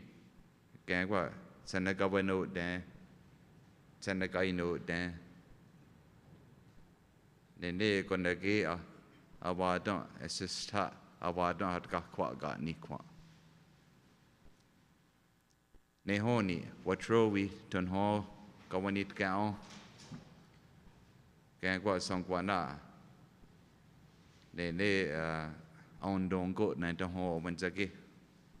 Or ne hang your sandasi. They get turn hall we, what row we. Hodan wadon assist her. Ne heads up on Nique, send a gun on, and you go yard the well. Gang what drops way extra a wad don't go. Ne ha ne hard send yet a son here, night to hall when zagi, a sort of way in years. How my shroud dig when the gang what home we don't know, Dronyon. A wad don't, a sort of tree wag was send young boyhood there, on a scan or such stone yon. I don't have it. What drops we all, Nate don't go hungry. Send yet, hot got when Hawaiian and down. Send a jidwayandy, say, say, sense a dway shrony. Nate some go adison. Say, then go hold down, honey go her hate kanky, say. What drops we all, Nanny, they on go hungry to know we waggy. Nene sen hodan hardon away hangy so nena hangy sona tandi songa and gagweni had it nishrage had this on the gay get gone to great deal tandi songa gang what ogwenyo tonaga yeah Tagagweni, ne a hot got when some goy a decent on home we waggy and what the tree what don't. Nehoni a hanny, I send you a waggy, they waxed on a hanny, a dicty some can ne another tree what they can ne a hanny, then go hold there. I got a tree wag was. I say it's a grishoni, then go hold there. I got one is stuff no. I say it's a grishoni. Then go hodan on your gone. I go not ten ya hodan tank the high one ways. To go to hand it's a grishoni. I send you a wagi and gagwini don't know dronyo, send you got niqua. Yourself na got niqua. Nehoni a hanny. They assist hearts and young boyhood then had got niqua. East for ya again hashra award. So the best way to explain that in English, I guess, is he explained, my elder, that as you walk through life, there's no such thing as a perfect human being. And your path sometimes is going to go this way and it might go that way. But you can never forget where you come from and who you are as Ongohongwe people. And our ancestors brought us great strength to be able to still have our people here today, to still have our language, our culture, our spirituality as Ongohongwe people. And he explained that the very essence of our culture and our language is the spirit of our people. And there's proof, and everywhere you look, that when someone's life circle has come to an end and their feet leave this world, when someone's at their hardest moments and they're filled with grief, our language is what's encouraged. Our way of life, our culture, our songs, our dances, our family is what's encouraged to use to uplift your mind, to help clear your mind again, to help stand you back up. Secondly, he said, as Ongwahongwe people, we are one of the luckiest in this world that our Creator gave us a way of being able to keep ourselves right. And he said that it doesn't matter who you are, what you know. There's not a single person as a human being that can say that they haven't made a mistake, that they can say they never ever hurt the mind of the Creator. That he said, you can't, there's no one that can say they're always that way. That's why he gave us this way. He said if it was possible for someone to be perfect, there would be no reason for Sangwaya Disant to give Ongwahongwe people our way of Indwadatrewatung. And he said, that's how you know that it's about our life that we're walking through, that we learn from. And they said that when you would hear the elders repent, that's why they would say they repent in 3 forms. That's how easy it is to have your path go this way or that way. When you're trying to have a ganikuyo, or you're trying to use a wehautne, that it's so easy for your path to go one way or the other.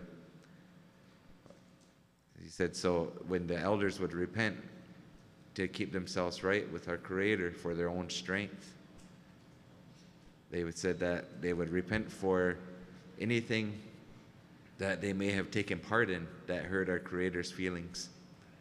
They repent for anything that they may have spoken unkindly that may have been heard by the Creator that was considered not nice. And they also would repent for the inner thoughts that they're having. What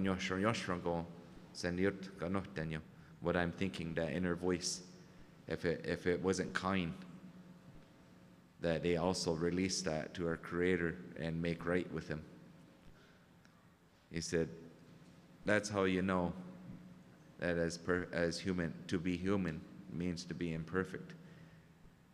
But as you grow and as you walk through your life, it's your job to make sure you learn, that you make sure that you keep yourself right. And if it doesn't work out this way, then try it another way. So asate sasto to stay strong. So when you're talking about the question, the original question on if a learner develops an issue that's holding them back, I would give encouragement to keep those things in mind. And there's some room there, as in this day and age, there's some room there, I think, for our community to have a little more sense of empathy for one another when it comes to that. Because with this being a safe space, I can say that there is a different standard that I do hear, and I think about that in the community, because I have, how many times you hear that says, oh, I seen so and so doing this or so and so, and they were a big longhouse, man, or oh, they're all longhouse. Why are they doing this? Why are they living like that? Right? Henge. We're all learning We're all living our life. And that's the things that they're talking about, that there's no perfect human being. That you're going to make mistakes in life, but it's what you do with them, what you learn from them, how you grow from them, and most importantly, how you heal from them. So there is, and there has been, people that have stopped learning because of shame, because of guilt, and because of money. So, and I wanted to give encouragement with that. I was grateful to see the awesome, amazing donation this morning. That was really, really nice to see that we're helping one another out like that. But I do give Gaskaunya that I hope and pray that that doesn't also harm us, that the programs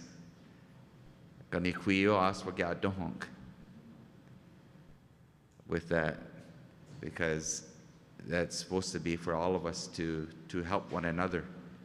And I know in years past, you hear that chatter. You hear that chatter in the background. Oh, this program's got this money, that program's got this money. Why'd they get that much money for? They don't even this, they don't even that. Again, owista, awadon, it can harm our minds. It can break the spirit of what we're truly doing here. So I encourage everyone to keep that in mind, that we're doing the best we can. And there's our elders that sacrificed their time by keeping this language going, our language and our culture alive like this. I encourage you to do the same thing. So, Togitson, you got anything to add to her question?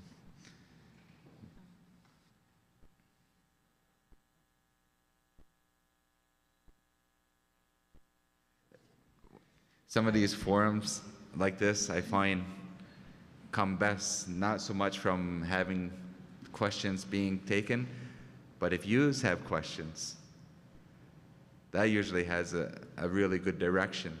So if that's okay, I encourage you guys to throw your hand up.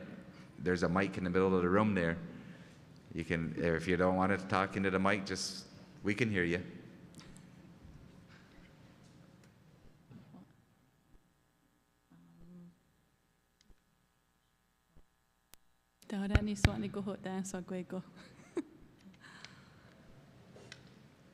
We are God Troy Scout that and how. Don't have a God Troy. Sweke, I gaze kite, whisk kite, Nivag Shriago. Ten home. They grow or seda, nay. On that Trinity take Sasaska. Ongyati, Nanto had got took a hetia. Ten home gets got name on that Trinity take. So go nuts and ho, Gonosko hat. That New York Nanto is say as a day wires. Nanto on that Trinity take. Hetia hat. Well, henge guy home where Sadawani like gonna tie kind of go town dog is that how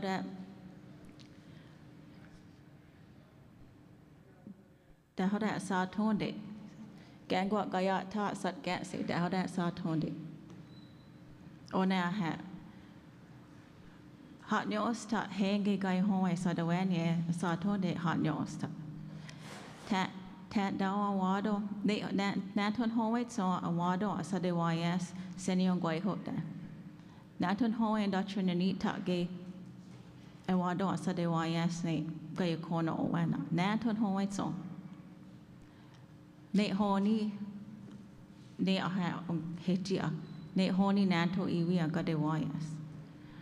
Ona you know, aku just video sa okay, wado agak get say on and Ronnie took a hit at and home ganosiske. Like I don't know. I'll translate a little bit, I guess.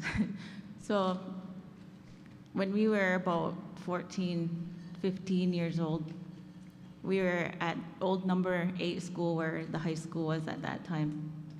I think Everlasting Tree School is there now. That's where they're located. That's where the first high school was, an old brick building, which was probably contaminated like every other building that we went to school in. And we were in that room and somebody asked that question because we were always the new guinea pigs for the next, you know, like high school, college. And that was the question that was asked, well, why did you choose to go to school here? And I call him my cousin brother because we grew up as siblings, but he's really my cousin. And we were in the room. Ronnie was in the room too. We were talking. And he said to us like, well, if no matter where you go, you know, off the reserve, Brantford, Hamilton, Toronto, anywhere, what do you hear? And he says, if you watch a movie, you turn your TV on, what are you gonna hear? He says, you're gonna hear English everywhere. You're gonna hear that English being spoken no matter where you go. So he says, this place where we are right now is the only place where we can learn our language, or where we can learn our culture. And he said that's why he chose that school.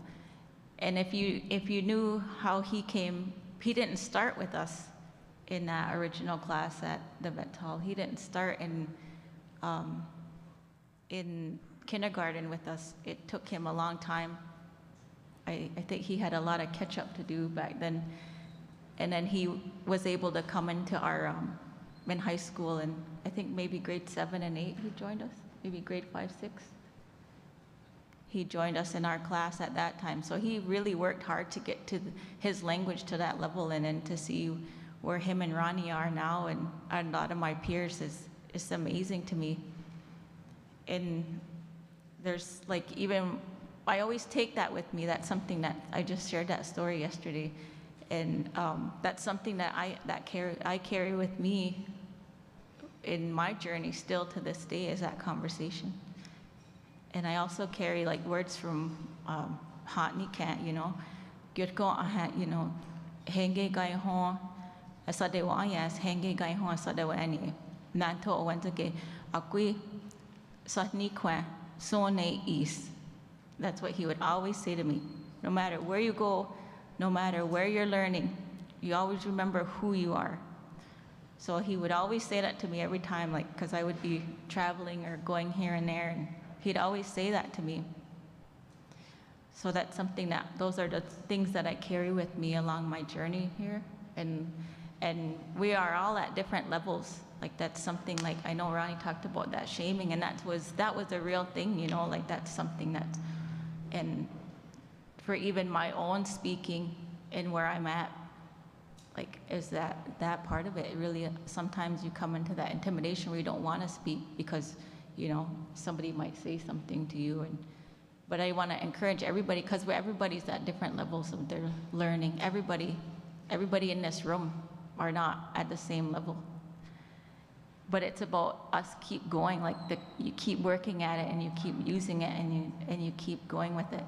That's what it's about. And we're all here to support each other in that journey too, you know. And, you know, there's words that I heard today that I was like thinking about it, like how would I say that? And then I hear it, you know, like I hear it and I thought, oh yeah, that's how it is. So even that, you know, those kind of things, because that's the kind of learner I am. And that's one of the other things too that I wanted to mention, is that in my work and how long I've been in there, I've come to understanding, I know that everybody has a different learning style. And we cannot clump everything into that same style of teaching, because all kids and everybody even has different learning styles. And I know that for me, I need to have language in motion in order for me to retain it. I have to have it in motion. So it's really hard when I see charts and I see all these things, right? I can read it and I can go through it, but if I'm in the moment, I'm not going to remember that. And that's my learning though. That's my own journey. So it's like I have to figure out for myself. And when I hear those words and speak it, like how it's more language in motion for me. So like it's figuring that out for yourself and how the best way you retain your own language and what you're learning. Another component that I wanted to mention was like, and that's from my own perspective and what I'm doing is looking at, like we talk about language and connection, and what I see with the young ones too, and that there's a generation that, like we talk about generational traumas and historical traumas and what does that really look like for our kids. And there's a lot of kids that need to know how to go through with these different emotions that they might have, and they might not fully understand where they're coming from. So that's kind of what the position I took too in this, within the school, is like looking at that child, that whole child in all those areas. And what are those, and looking at their traumas and how can I help them using Senyo Goihoda to help them along with, whether it's our own stories and myths or our own taking little things out and helping them to become like that strong person again, because they might be unbalanced in one way or the other. Maybe they're carrying anger, or maybe they're carrying some sadness from grief, like all those kind of areas. That's kind of been my focus too, because we've had a lot of that, like a language, we've had a lot of language, but we've also had a lot of feelings and emotions that came along in those settings that I think that maybe kind of sparked that side of understanding in how we learn and retain language. So,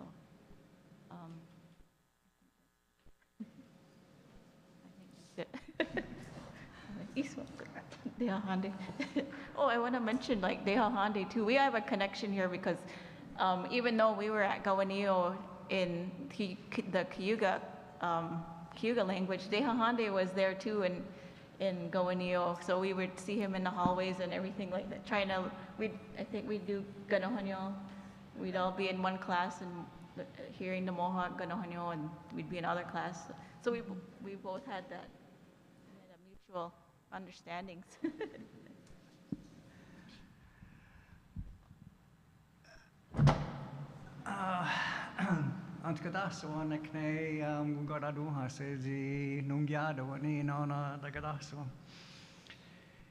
I just want to share a little story with you about what it was like when I started.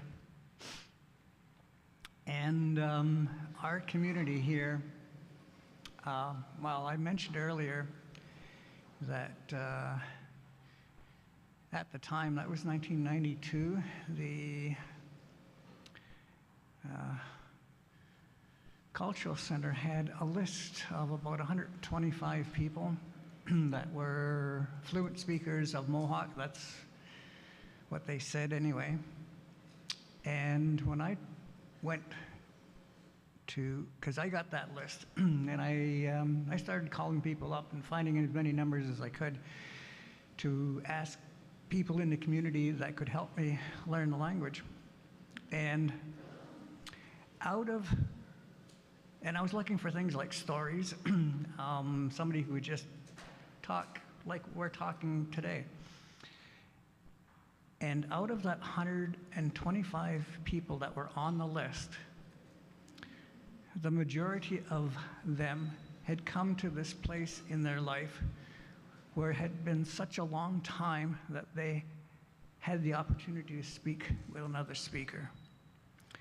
And through those times, they got to the point where they could no longer just get up and tell a story. And the reason I mention this is because I see many people in here who have studied Mohawk, And so we talk about this thing about education, about evaluation. And evaluation really isn't an ongwe concept.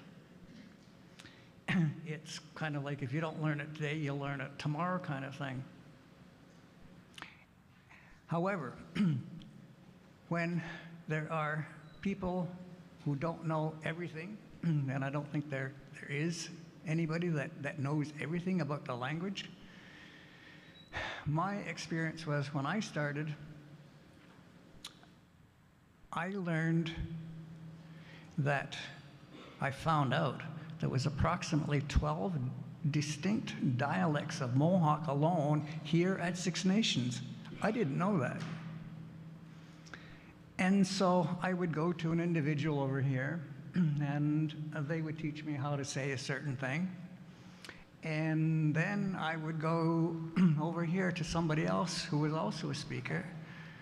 And they would say to me, "Charles, where'd you learn that? That's not the right way to say it." It's like, oh, gee. And at the same time, they would laugh at you. I mean, talk about something that can discourage you in a really big hurry. And then I understood what it meant to be, we have a phrase, it's probably universal. It says, and that's that you've got to have a thickness of 7 skins. And Oyonkara is this, so that means 7 times that. That's how thick your skin has to be.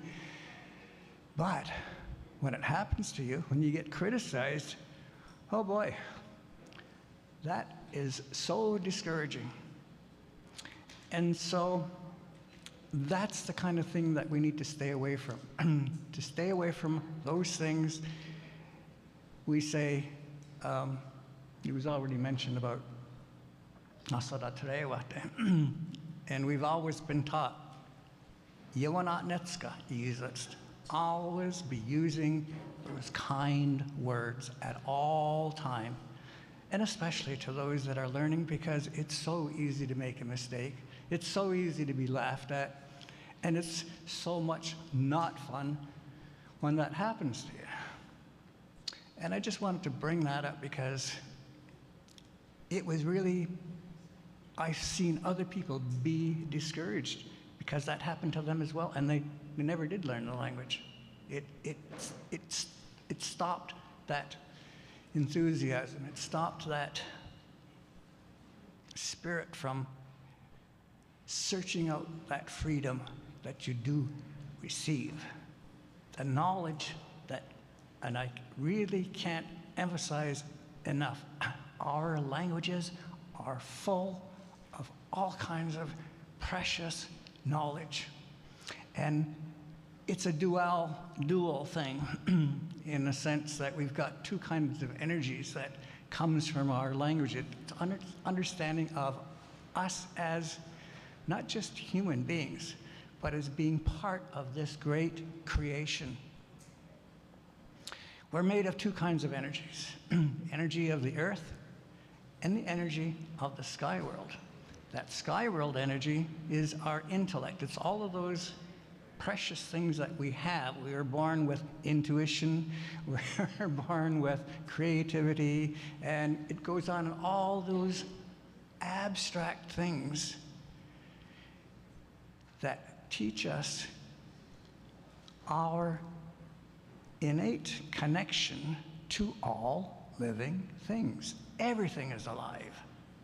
That's why, like we talk about Ahandagadi Wadekwa, the words that come before else, that has all of those lists of things in there, and that's not the entire list. I've been told that in days of old, when they would tell Guyana de Goa, one person, one day was devoted to Ganuara, the giving of thanks. The whole day. And now they ask us to do an opening in 3 minutes.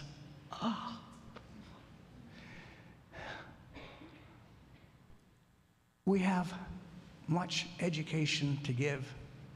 We have much to share. We are different people than our Western friends. We have different values. In their way of looking at things, they have rights. In our language, there's no such thing as a right. We have responsibility.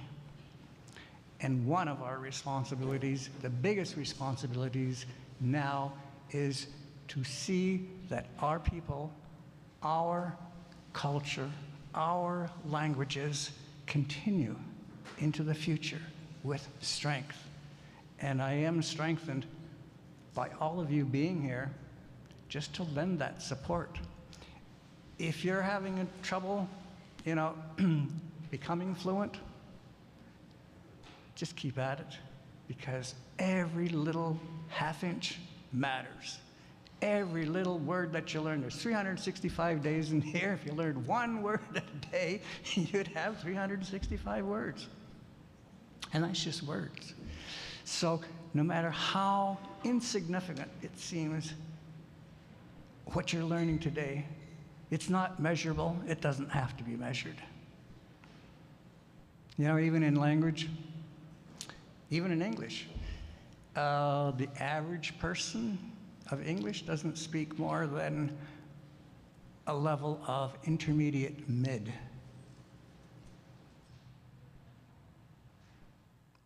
So don't be discouraged if all you score on a proficiency score is intermediate. That's okay. There's another day. There's another phrase.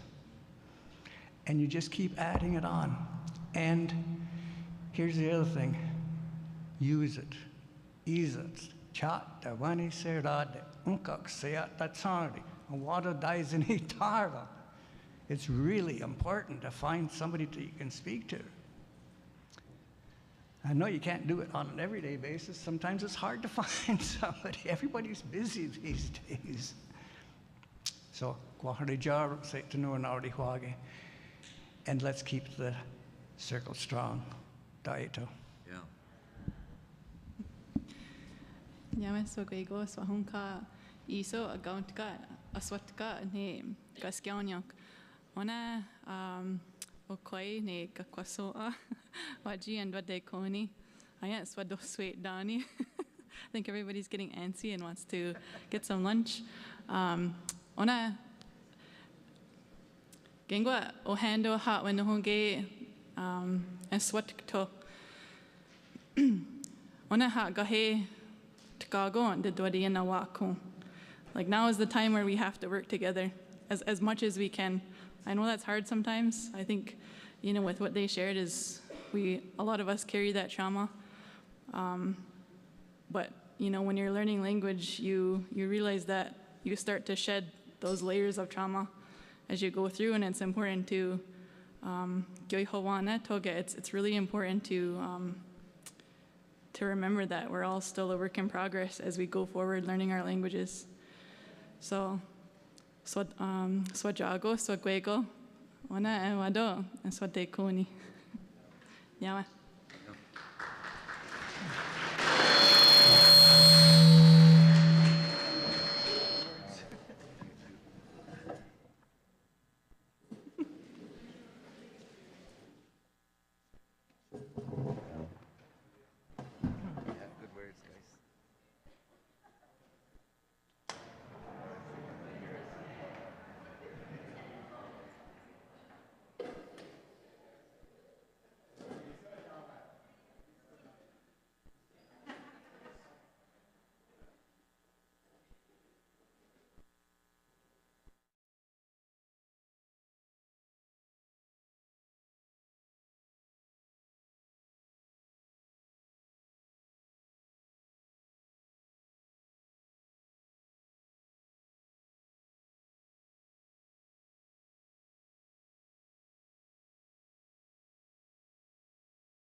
to talk about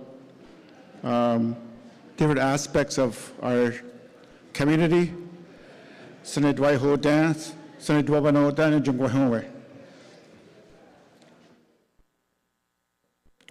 I just want to thank those speakers this morning on the panel. They gave us lots of words of encouragement. And they're telling us to keep on and try to use our language to walk ourselves through our anxieties, our trauma. Try to go back to our language and have some deeper meaning with yourselves. That's the takeaway I got from the presentation this morning. They were all learners themselves. They shared some of their stories with us. So that's what they wanted to leave the message for us, and I think we got that nice and loud and clear.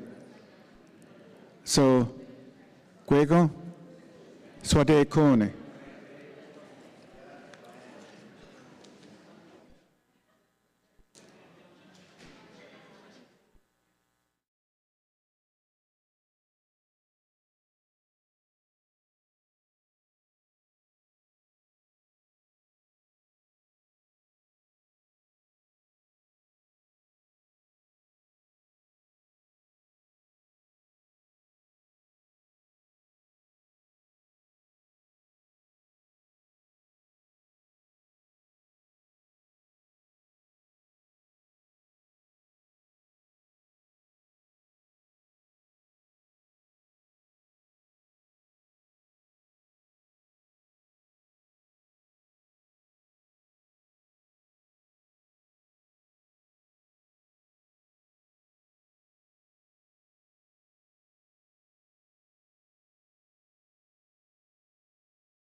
GD de Wanderum.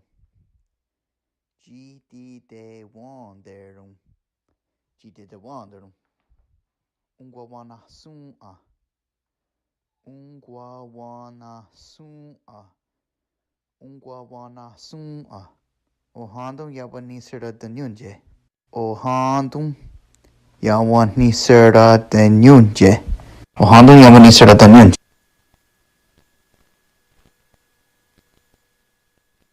Sahum Dwet Junior. Se ni dwawano das. Ohando hawan shradanyungi.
G did the wanderum. G did the wanderum. G did the wanderum. Ungwawana soon a. Ungwawana soon a. Ungwawana soon a. Ohandum yabani sera the nyunje. Ohandum yawani sera the nyunje. Ohandum yabani sera the nyunje.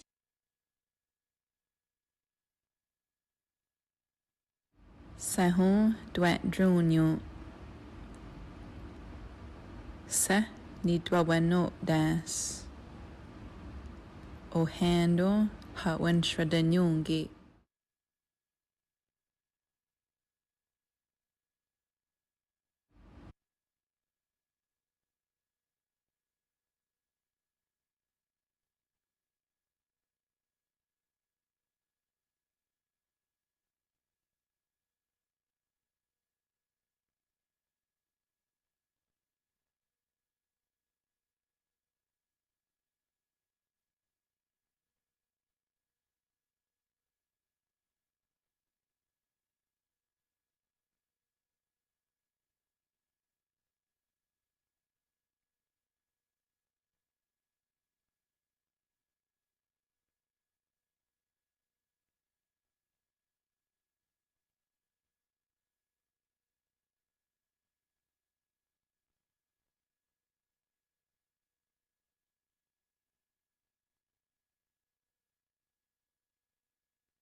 G did the wanderum. G did the wanderum. G did the wanderum. Ungwawana soon a. Ungwawana soon a. Ungwawana soon a. Ohandum yabani sera the nyunje. Ohandum yawani sera the nyunje. Ohandum yabani sera the nyunje.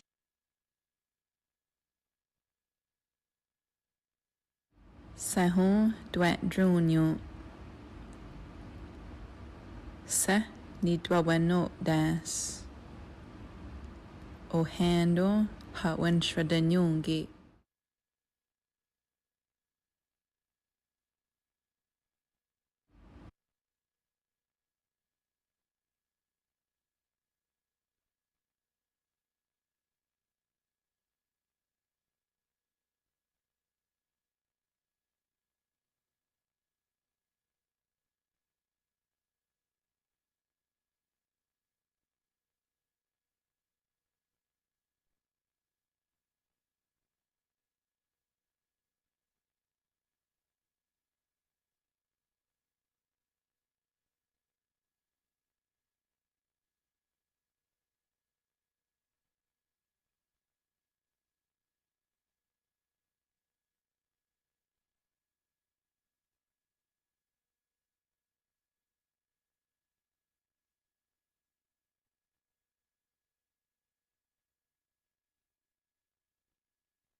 G did the wandering. G did the wandering. G did the wandering. Ungwawana soon ah. Ungwawana soon ah.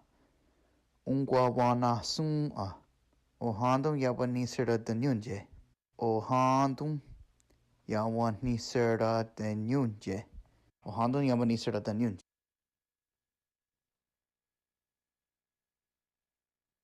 Sahon dwet drunyo. Se nidwaweno das.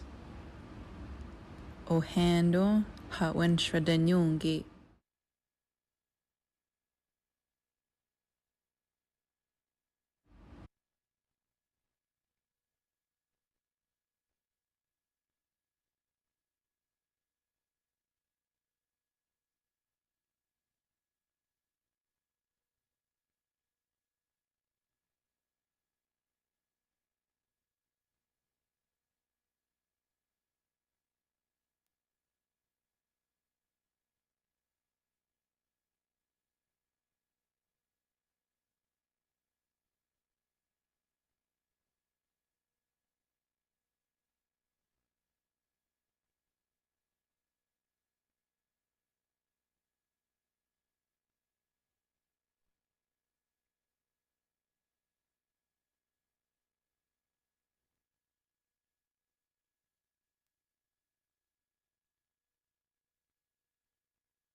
G did the wanderum. G did the wanderum. G did the wanderum. Ungwawana soon a. Ungwawana soon a. Ungwawana soon a. Ohandum yabani sera the nyunje. Ohandum yawani sera the nyunje. Ohandum yabani sera the nyunje.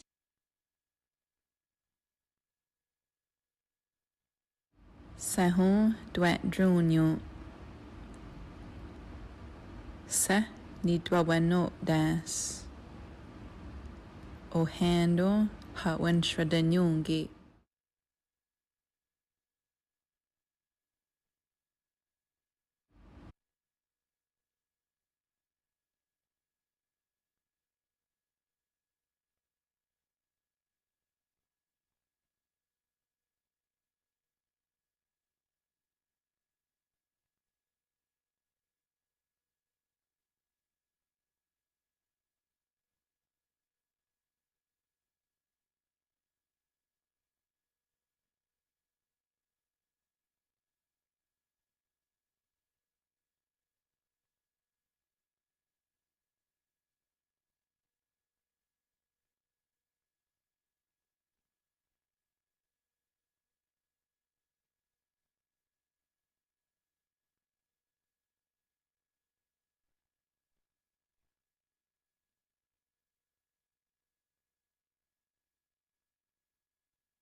G did the wanderum.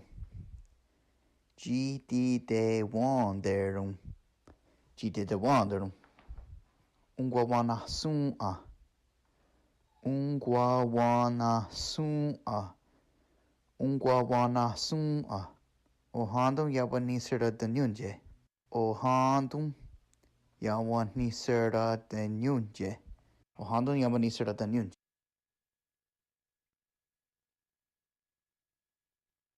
Sahun dwet drunyo. Se nidwaweno das. Ohando hawen shradanyungi.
G did the wandering.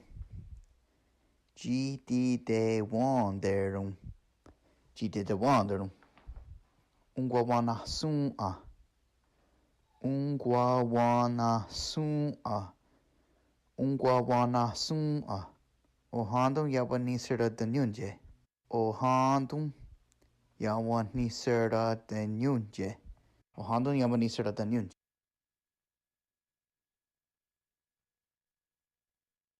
Sahon dwet drunyo. Se nidwaweno das. Ohando hawen shradanyungi.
G did the wanderum.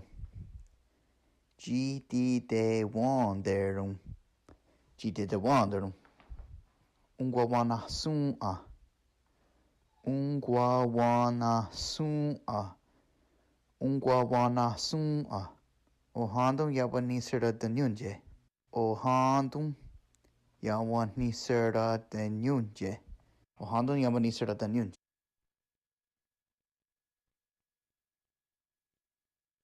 Sahun dwet drunyo. Se ni dwaweno das. Ohando hawen shradanyungi.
G did the wanderum.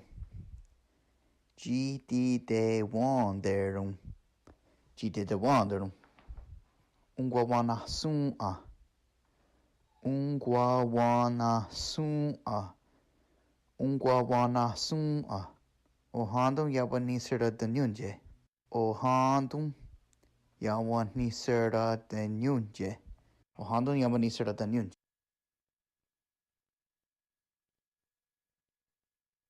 Sahun dwet drunyo. Se nidwaweno das. Ohando hawen shradanyungi.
G did the wandering. G did the wandering. G did the wandering. Ungwawana soon ah. Ungwawana soon ah. Ungwawana soon ah. Ohandum yabani sera the nyunje. Ohandum yawani sera the nyunje. Ohandum yabani sera the nyunje.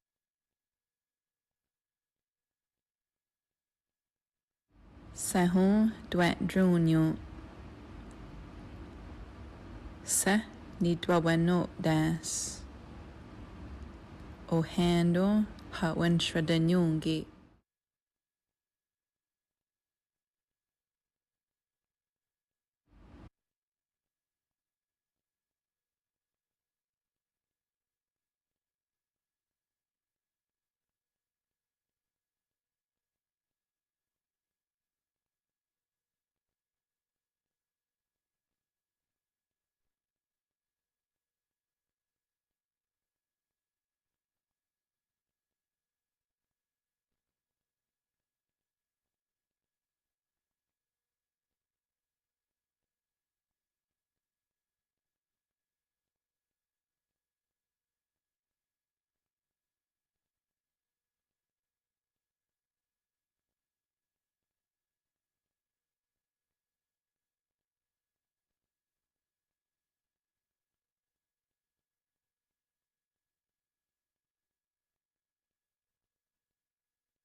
G did the wanderum. G did the wanderum. G did the wanderum. Ungwawana soon a. Ungwawana soon a. Ungwawana soon a. O handum yabani sera the nyunje. O handum yawani sera the nyunje. O handum yabani sera the nyunje.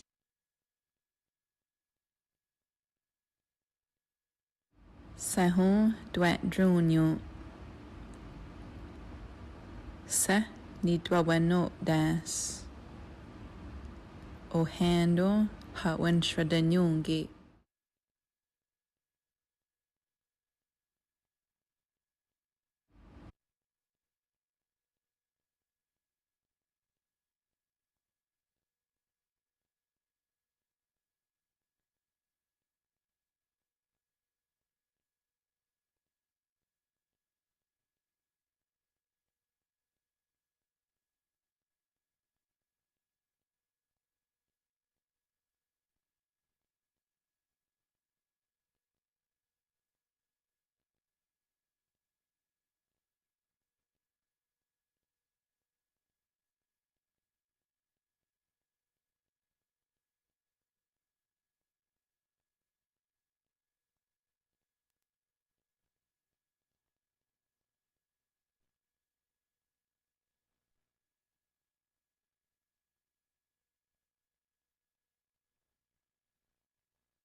Fuego, so dito wa ni gason, onundo wa ga ni wa go anzo de genyo de ko. Do ges ne ho ne tano wonde do gyo de ne do enda sto ni a ne honon tani hanon de sta kwa. Ne John good knonge gwa he do show at wa ga doje.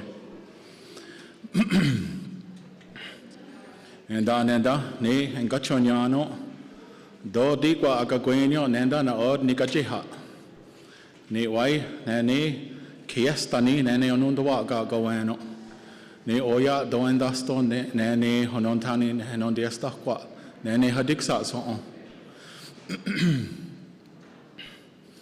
da nenda hat de on o kades kwa he ne doges ne ho ne hai kwa nene ta ko hat de on nene en kades en ge hit ne ka no wondi nene no ge manisa denio ne na was han yos hege doges nene non ko ge squat ne ho nene ka wani o henon de sta kwa doges ne ho nene ken jo kwa ne na ne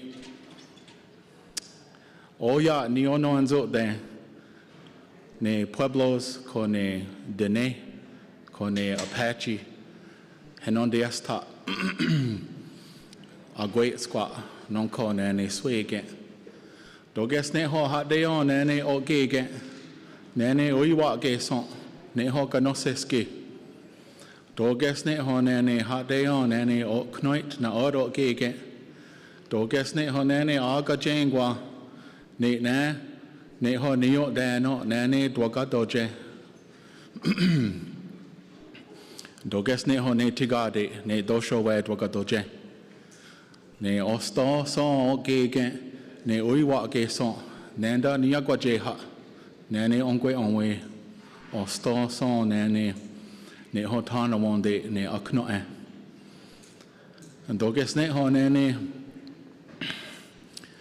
te wakik sat dayen ne giana wakia ye ason ne joto sky ye sky ni ono siago ne kea wakson ne doges ne ho no gen wanisa de no ne o ka chi wai ha de on ni non je ha nonko ne hanon de ne gnosis aga jengwa ne kea wakson ne ya squat ko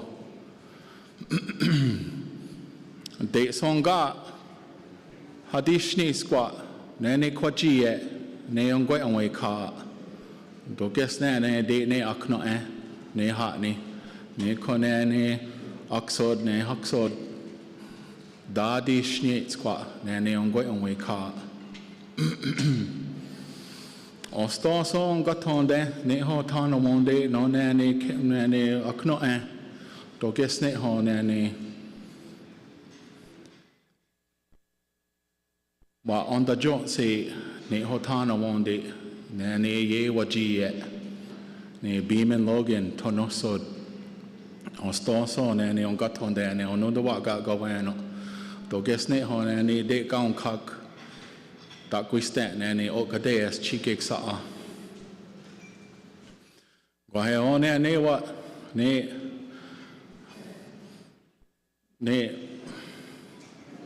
chikat kato nenda na od ni swaje hat nonko doges ne ho ne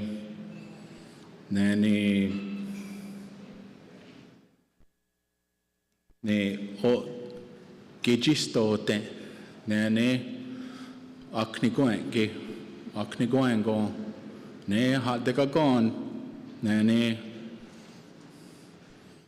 hat de gon hentke ne tgekwit gen squat ne no ne gate squat New Mexico knon gig so doges ne hat de on oya ne knon gig ne North Dakota ne kone ne tkanehtai ko ke Oneida Wisconsin ne kone sisitoan wa pektoan ni ono anzo de knon gig Sistin Wapatin Gwahe ganyo o gatkato nenda na od ni swaje hat nonko aso ne hat dekagon guisten oya engadiwa de hat dekagon engades ne ono do waga gowano do digwa aga gwenyo ne ekes ne kea wakson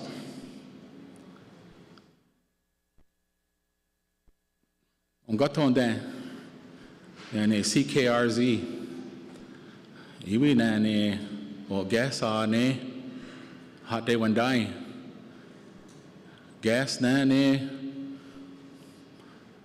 why not kan ye ne yonza ke ka hat de gainong ge kwa he ne ka do ge ne wasunda de on gaton de ne Jake Thomas, iwi na old white nani adikwa nani kanyo onka and gajet dagdajo. To guess Nate White nani. If you don't want your language and your culture to carry on, then that's where it'll stop, is with you. So do guess Nate ho nani why so o kiadon na old white ni o gadet and doctor nani guess hot ge. Do guess Nate ho ge again hot de wani sege.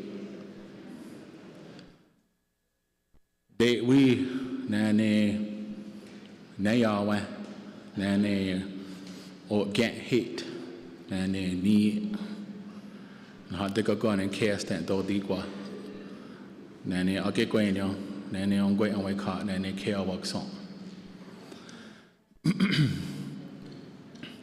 So do guess net ho nani o care on don't hot day on nani hen on jail yani a digwa nani gayat the ke has o wa don't nani that an odd side nani on the what got go on do guess net ho hot day on they walk a dance on ni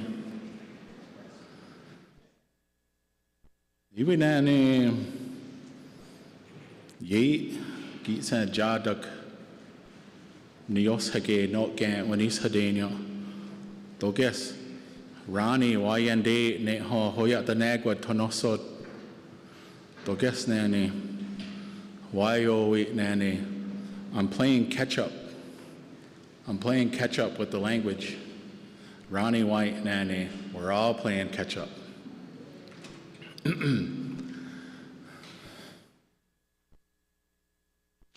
So do guess na ade weni sage nani o kades ne onondo wa ga go wano ne connect ko ge knonge ate weni sage nani o kades nani o nailed ga go wano ko sali hooked ne ho nani hagestani ha de on o kades ne ho ko nani ni ga wano des nani o nailed ga go wano to ha ta ka nani kanye ge ha ni na sigwani o da ni ko yen da nani kanye ge ha o nailed ga ne o sto so nani o ne onon da ge o no nani go wano.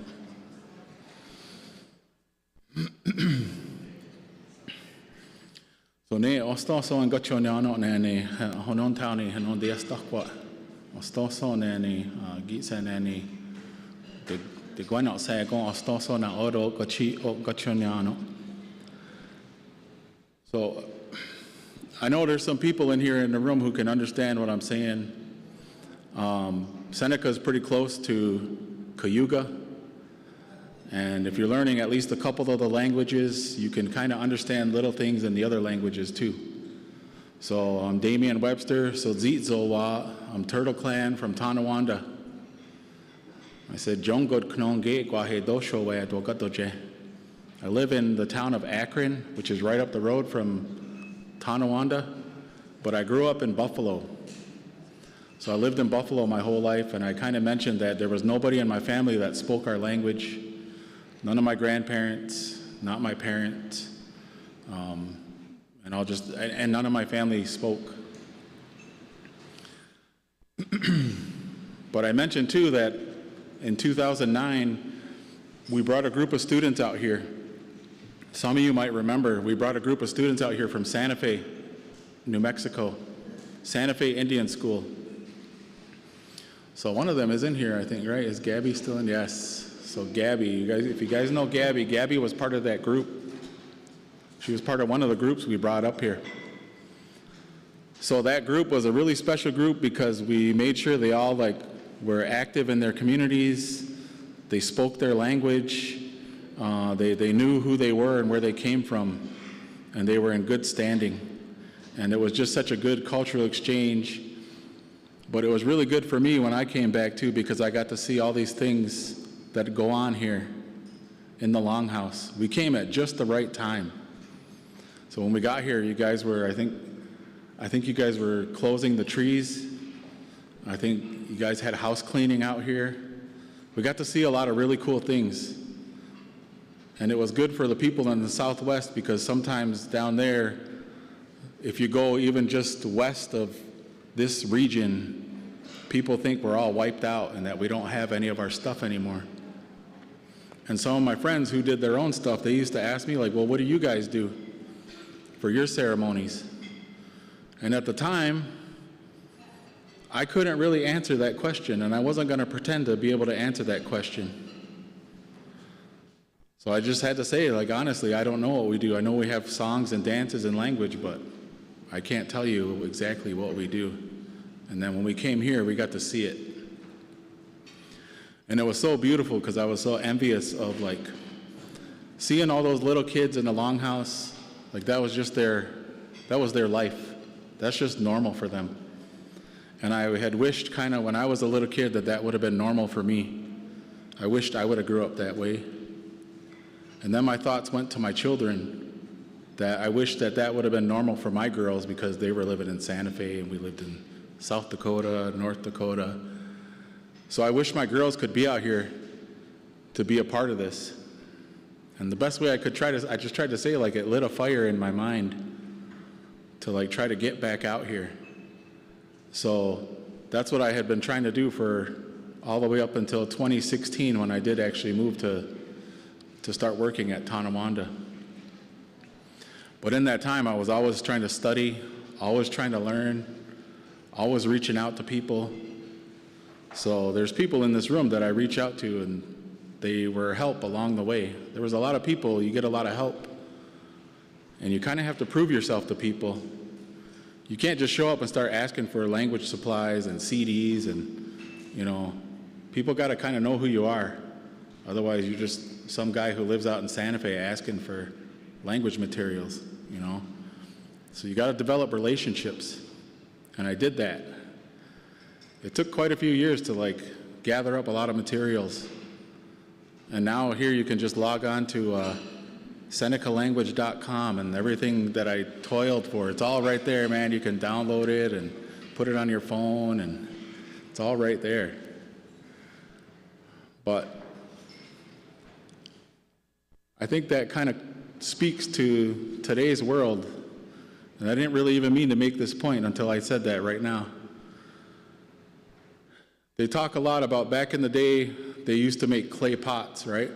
Our women made clay pots that we could cook in. And there's a whole bunch that goes into that process.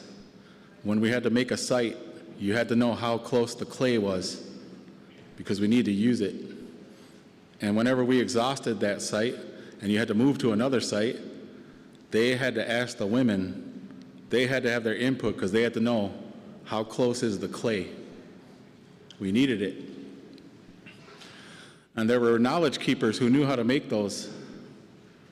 And you had to spend time with them because they had the years of experience to tell you how to do it right.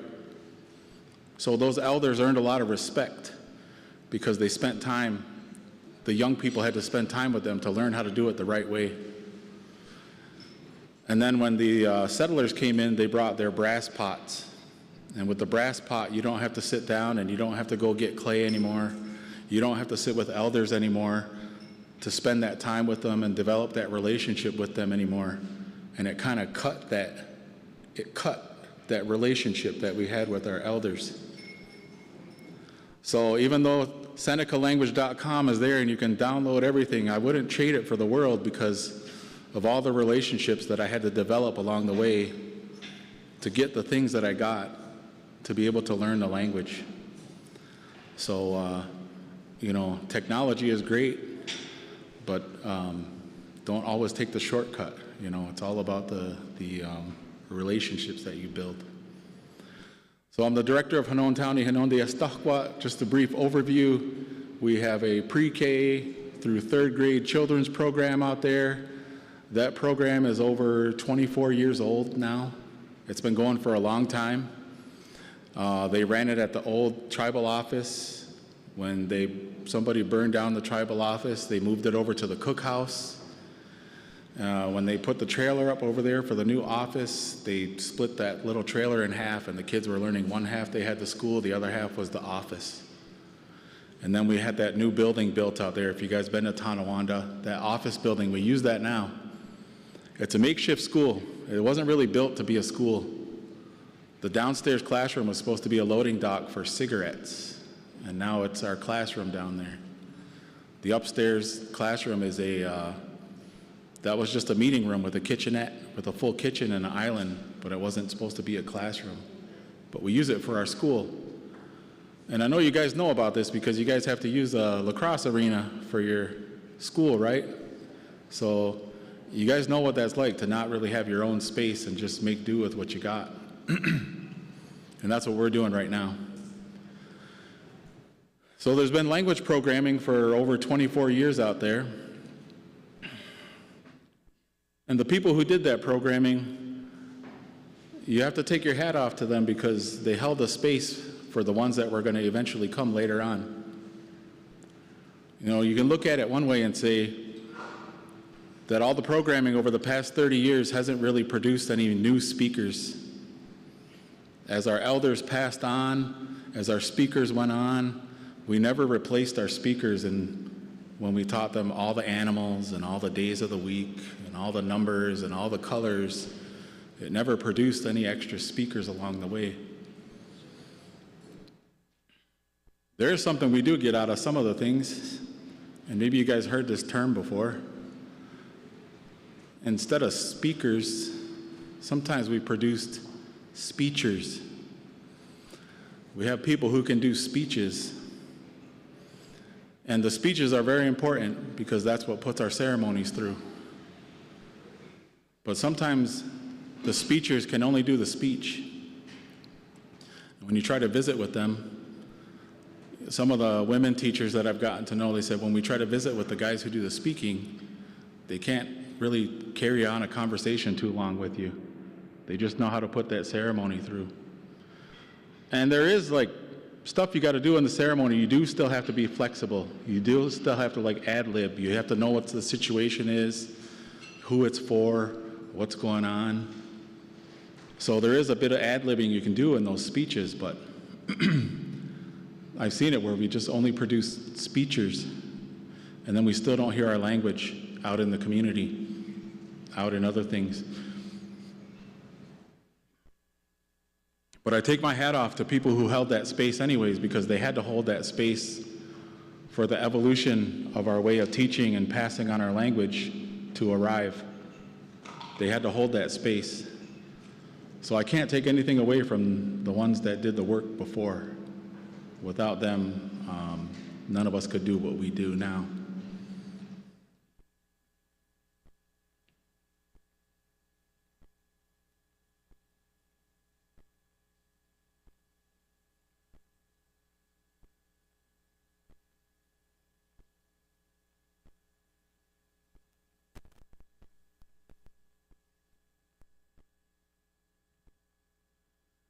Okay, so before we go on, Kagwego deswadat.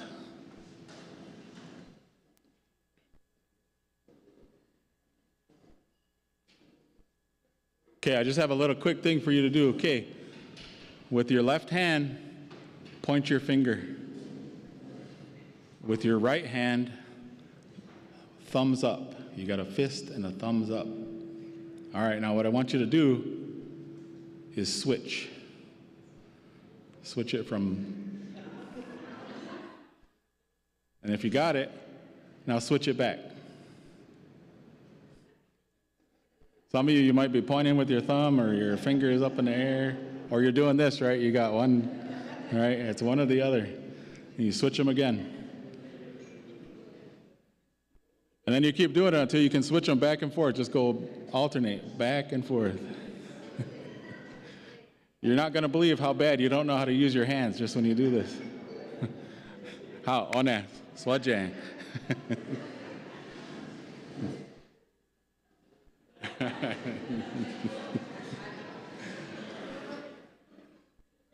So that's a technique I learned in professional development. It's called a cross-lateral. There's other ones you can do. It's kind of like, you guys have probably done the one where you rub your stomach and tap your head at the same time, right? It makes your left and your right brain have to communicate with each other. The better you get at it, the better you get with a lot of things with left and right brain communication. So it's always good to break things up and just do something different. So I'm going to talk a little bit about the results of our programming now. We're here in 2023. In 2017, we started an adult language program based off of the Ongwana Genjokwa root method. It hadn't really reached Seneca country till that time, maybe 2016. They did a presentation, I think, at UB in 2006. And the history I got was that the thoughts were it can't be done with Seneca language because Seneca has too many changes. There's too many changes to Seneca language. It's not going to work with that. It can work with Mohawk because Mohawk, everything is still there. You don't have to chop off letters. But the prevailing thoughts at the time were it's not possible with Seneca. And so that method never took off. And then as we saw the progression of Ongwana Genjokwa and other programs, I think some people thought maybe they're onto something, and they brought it out to Seneca country. And it's actually proven pretty effective. We're not a carbon copy of that program, but in 2017 we started our program. So one of my students here, she's not here today, she's going to be here tomorrow. She was in that guinea pig group in 2017. We had 2 teachers who were really good longhouse speakers and really good with the language, but that's not how they learned the language. That's not how they taught the language.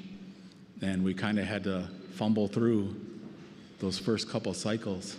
And that's just kind of what you got to do. You got to make your mistakes along the way and try to improve it as you go. But as a result of that programming now, we've produced 7 teachers for our kids that we can pull out of our program now and put them in the classroom, and they can maintain a level of language where the kids can hear it for the duration of their day.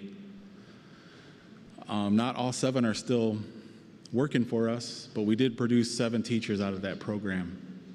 We also produced 4 to 5 longhouse speakers at home. I'm not going to say they go and put every ceremony through and do everything, but I will say before the program happened, those guys weren't getting up and doing things that we needed to be done in the longhouse, and now they do. Now they're able to do that. So we have results on that end too.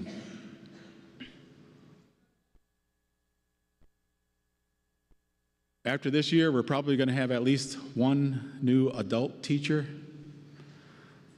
We have a student who's just really keen on the details and just understands everything that has to happen. She's really good at what she does. And I think she would be a great adult teacher in our community. And we need people like that who can sweat the details but are really good at how they carry themselves, really patient, just know what they're doing.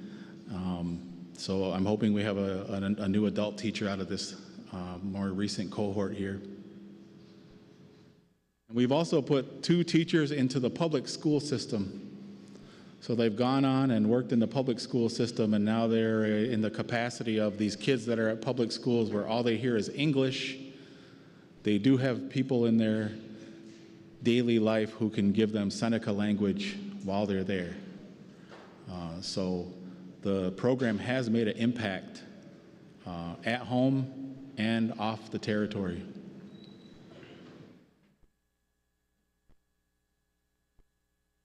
So in 2018, they had a workshop in Salamanca, and Gantnawage was out there. They brought their crew and they kind of did a workshop with us. And they had a lot of good stuff to say, but one of the things that really, they made all of our groups get together because, so I'm Tonawanda Seneca Nation, and Tonawanda Seneca Nation is slightly different from the Seneca Nation of Indians, right? They have chiefs, or they have elections and presidents, and we have our chiefs and clan mothers. So they have a big umbrella of language programs out there. So they got all our programs together and they said, get your programs together and write down, what are the goals of your program? What's the goal of your program? And we had never, I never really came across the mission statement. We didn't have that. So we had to really think about that as a collective. And then they asked, what are the strengths of your program? And what are the weaknesses of your program? And once you answer that, then what is your vision for the future for your program? So we had to kind of ask those questions and really think.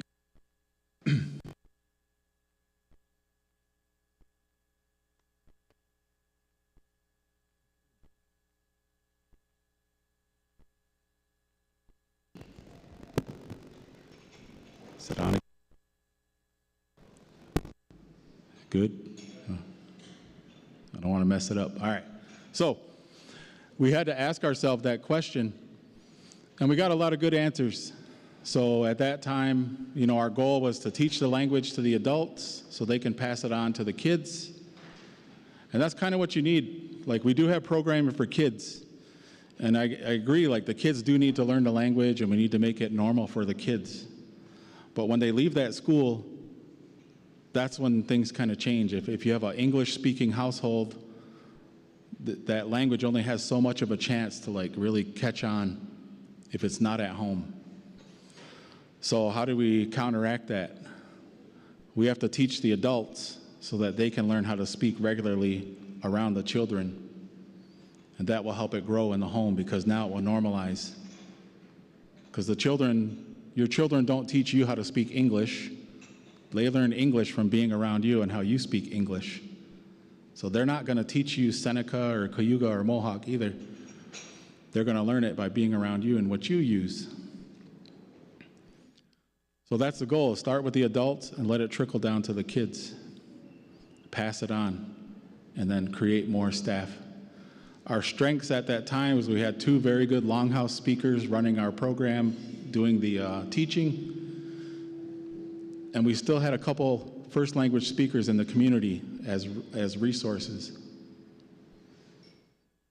We also had full funding, and I'll talk a little bit more about that. So those were some of our strengths, weaknesses, and then how do we want to advance, So those are things you want to think of in your programming now, in what you do. Whether you currently work for something right now, maybe you have a dream to do something bigger than what you're doing right now. Maybe you're thinking of how to make your programming more effective, or how to make it more inclusive. And you're spinning those ideas in your head. And those are some kind of questions you want to ask as far as what are your strengths and your weaknesses, what are your goals. And it's really good to flesh those things out, because it gives your program a little more direction.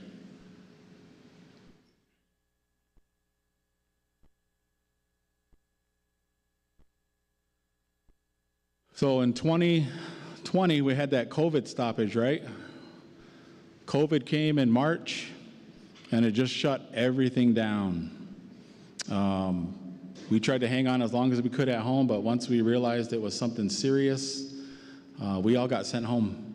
We all got sent home for 6 or 7 months, I think, at Tonawanda.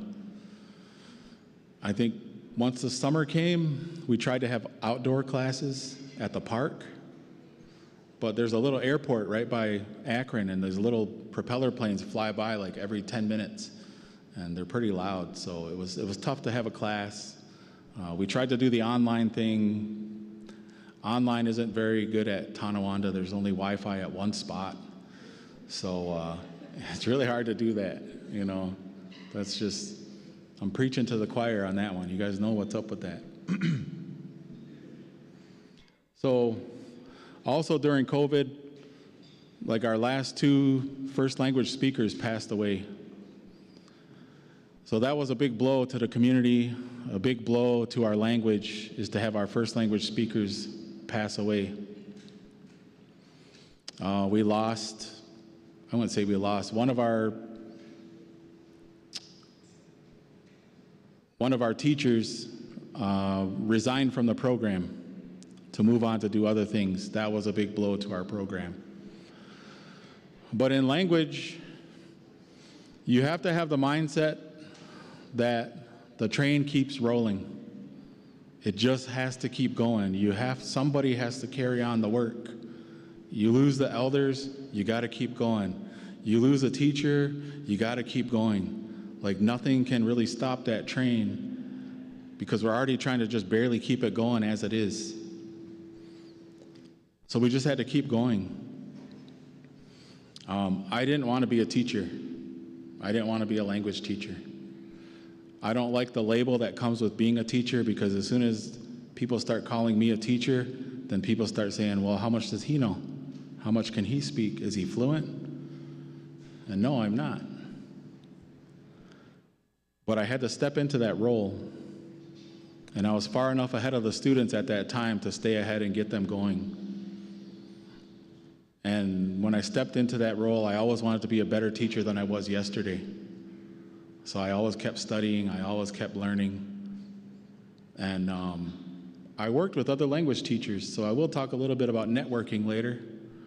But I worked with other teachers who taught Cayuga, who taught Oneida, and who kind of shared their successes and failures and frustrations and light bulb going on moments of teaching. And a lot of stuff that they were dealing with is all the stuff I deal with as a teacher too, is running a program. It was really eye-opening and enlightening to see what other teachers go through and what they deal with in language programs. There's so much you got to deal with. But there's so much to think about as to become a better teacher. So one of the things I'll share with you is that in Seneca, we don't have a yes-no question particle like all the other languages do. So you guys have ge and you have gon when you ask a yes-no question, right? So Oneida, you can say like, Sadon kalyaks gon. Are you hungry, right? Sadoswe dani ge. But we don't have that. We just have to say, Sadoswe dani. And it's all in the tone. So when I was first learning Seneca, and we started coming to workshops actually out here at Polytech, those Cayuga teachers, they were like, how the heck do you guys ask yes-no questions without ge? They were just so perplexed. They can't imagine life without ge.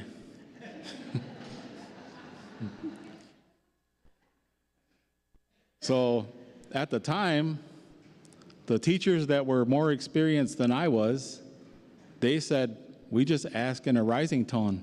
Sadoswe dani? Sade sa'o? If you saw the movie Anchorman, they called it Ron Burgundy, where you make your voice real high like that. So they know more than I do, so I'm like, all right, I guess that's how we ask yes-no questions. Sadoswe dani? Just the same way you do in English, right? Are you hungry? But I kind of had a revelation listening to other teachers on how they asked yes-no questions like that. And I also came across in the Seneca grammar book, Wallace Chafe had a little graph that showed people's the pitch of their voice. Here it is when they say it as a statement, and here it is when they say it as a yes-no question. And they were different. And that caught my eye. So as I start re-listening to all these language tracks I have, and they're just basic stuff, I start hearing Alberta Austin Gal. She has all these tracks. She says, Sadoswe dani, are you hungry? Sade sa'on, are you ready? Satniko yen dats, do you understand? I didn't know what I was looking for when I first heard those. I didn't know what I was listening for. So in English, she says, do you understand? Are you ready? Are you hungry? That is not the tone she uses when she uses the Seneca version of those words. Sadoswe dani, satnigoyen dats. It's like a remnant of gen. That tone you use when you say gen or gun. It's like at the tail end of that Seneca when you ask a yes-no question. I had to mentally like fix that in my head to stop doing that, Englishizing my yes-no questions. And when I presented it to my staff, oh man, it took them a long time too, because they were just so used to Ron Burgundying all their yes-no questions.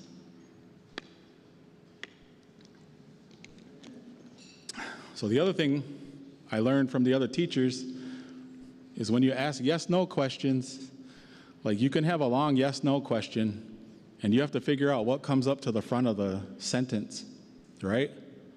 So if I say, did you buy those boots in New York City? Right? That's like a big yes-no question. Did you buy those boots in New York City? So you have to figure out in that sentence, what is the yes-no about? Am I asking yes-no, did you buy them? Am I asking yes-no about the boots? Maybe. But I feel like I'm asking about yes or no, New York City, is that where you bought them? So, in Seneca, like before I was aware of this, I just thought you just translate the whole thing and you put a rising tone on the end, and there, now it's a yes-no question. But what happens, like in the other languages, is they'll bring it right to the front. So, tkanondon is that word for New York City, that like town in the water. I think they're talking about the island there. Tkanondon. If I had the luxury of gen or gun, then I would say tkanondon gen, snino, and isaktakwa. But I don't have the luxury of gen or gun. Like for you guys, it's a dead giveaway. You're asking a yes-no question because it comes right after that word. But we don't have it. Still, we have to recognize which word is asking yes or no to and bring that word to the front of the Seneca question. And that's how Seneca has to ask a yes-no question. So that was a good realization just from working with other teachers, because other teachers, they were like, I can't get my students to figure out where they got to put gen. They want to say gen at the end. They want to put the wrong thing in front of gen. And I don't know if you're really going to get a first language speaker to articulate how that happens, because they just know how it works. They just know how to say it. They just know how to ask a yes-no question. You're not going to ask them which word comes before ge. You're not going to ask them that. That's from networking with other Haudenosaunee teachers. So an interesting thing is I listened to a podcast and I watched videos from this teacher in Alaska. His name is Lance Twitchell. He teaches Tlingit language. And sometimes he'll go on about their language, and they actually have ge in their language for their yes-no questions as well. And I think it's from a totally different language family, but Tlingit has ge for their yes-no questions as a particle.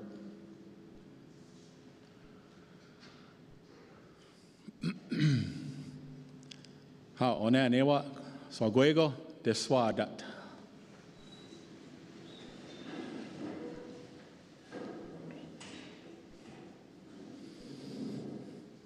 Ona newa they sent ya egg.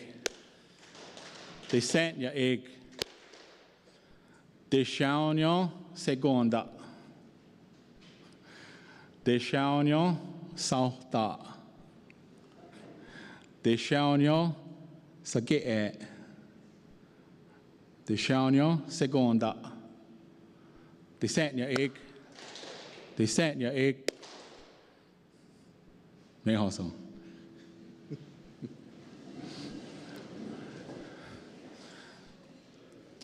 So, one of the things I did learn in professional development, we used to take this brain-based learning courses in Albuquerque.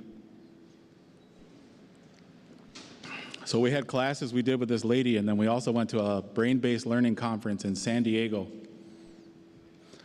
So what they said was when you're going to have a long session, you shouldn't let people like sit around for more than 15 minutes before you get them up and have them do something to kind of get the blood flowing again. You can have the most interesting presentation in the world, or possibly not, but if you keep them sitting there longer than 15 minutes, they're gonna tune out after a while. So I don't have a timer. I was just trying to break it up so that you guys get going here. We had technical difficulties. I had some slides to kind of stimulate some dialogue and silliness, but I can't show them, so we'll do the cross laterals and all kinds of other stuff here. So I'm still on the COVID stuff. So like I said, the train has to keep rolling. So one of the things I started picking up on, somebody had posted a link.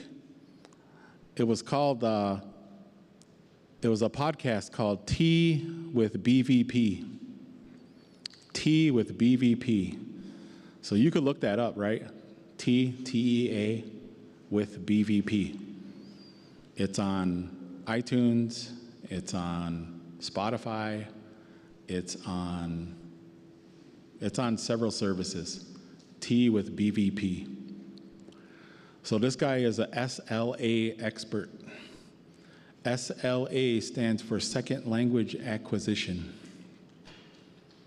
So he works on SLA. He was a professor at Michigan State University. I'm not sure where he works now. He still does SLA all over. If anybody goes to ACTFL conferences, Bill Van Patten is his name. You'll see BVP at those conferences. He made a lot of points about language delivery and language content. Should we do testing? Do students actually make errors? Is grammar necessary? Do you need to learn a paradigm to learn the language? Are there rules in language? He says no to all of those. So it kind of caught me off guard, because the way we were doing some of the materials is we're doing drilling, right? We're drilling a paradigm. Ge, se, ha, ye, ga, right? We're plugging in C stems and A stems, and we're drilling paradigms. So one of the things he said was, nobody walks around with a paradigm in their head. When you actually produce language, you produce the language that you've been exposed to the most. So if people use a lot of me and you and him and her, those are going to be your go-to conjugations, just because those are the ones you hear the most, not because you studied a paradigm chart. He said the good thing about a conjugation chart is if you want to give them a conjugation test, then fine, study a conjugation chart, and then they can pass the conjugation test. And we did have students who were really good at conjugating and terrible at speaking. And our goal is to produce speakers. We have to produce speakers. So when I look at like some of the people that teach and have taught, one of the questions in my head is, how many speakers have they produced? And not so much in a condescending way, like, well, how many speakers have you produced? Not like that. Like, I sincerely want to know, like, how many speakers have you produced? How many people have gone through your program and your teachings, and then they come out and you can actually talk with them and speak with them, and they can talk with other people? How many speakers have they produced? But more often than not, the answer was 0. They provided a lot of language, a lot of information, but speakers weren't produced out of that. And then I turned the mirror on myself and said, well, how many speakers have I produced? Because this is my 3rd cohort that I'm teaching now. How many speakers have I produced then? If I'm going to ask that about other people, then I should ask that of myself. And up to that point, I was at 0 with everybody else too. So I had no room to talk, to say, well, they haven't produced any speakers, because neither had I. And it just kind of lit a fire in me to like, well, I need to figure something out so I can start being more effective as a teacher to produce people who can have conversations and speak and talk about their lives. which means I have to improve myself. I can't teach what I don't know. So you have to keep pushing on. Like I said, the train keeps on rolling, whether it's during COVID, whether it's during anything.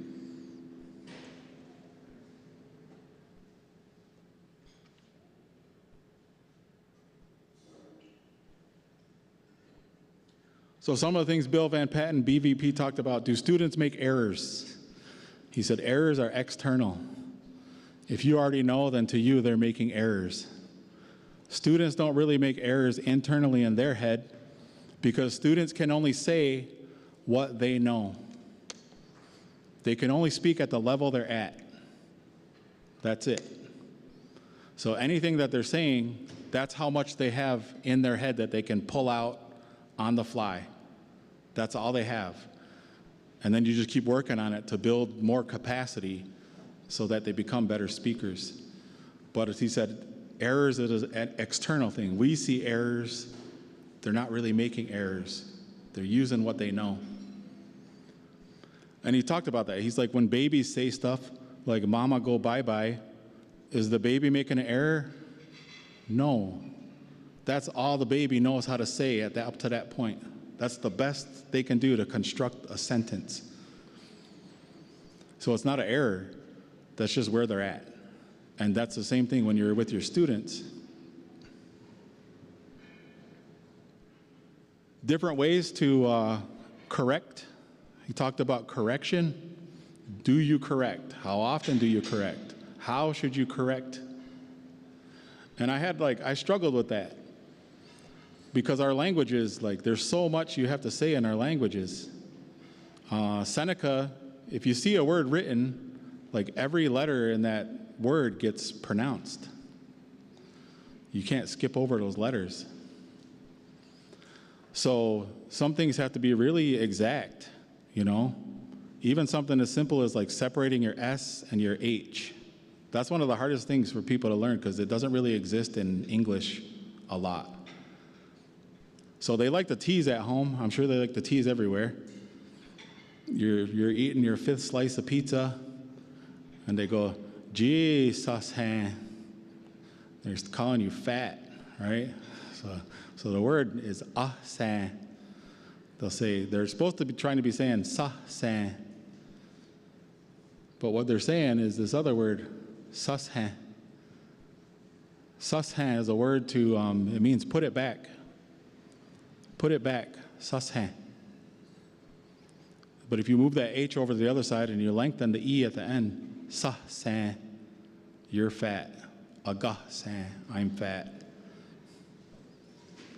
But if you say sushan, you're saying put it back. So they think they're insulting people, but they're actually telling people to put it back.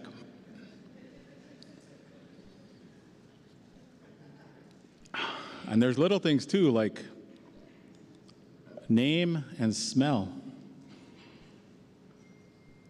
Nigasano. It's like how the name is. But if you take, there's an H before it's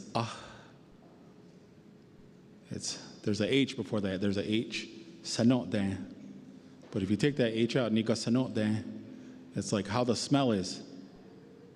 So one is smell, one is a name. And some people,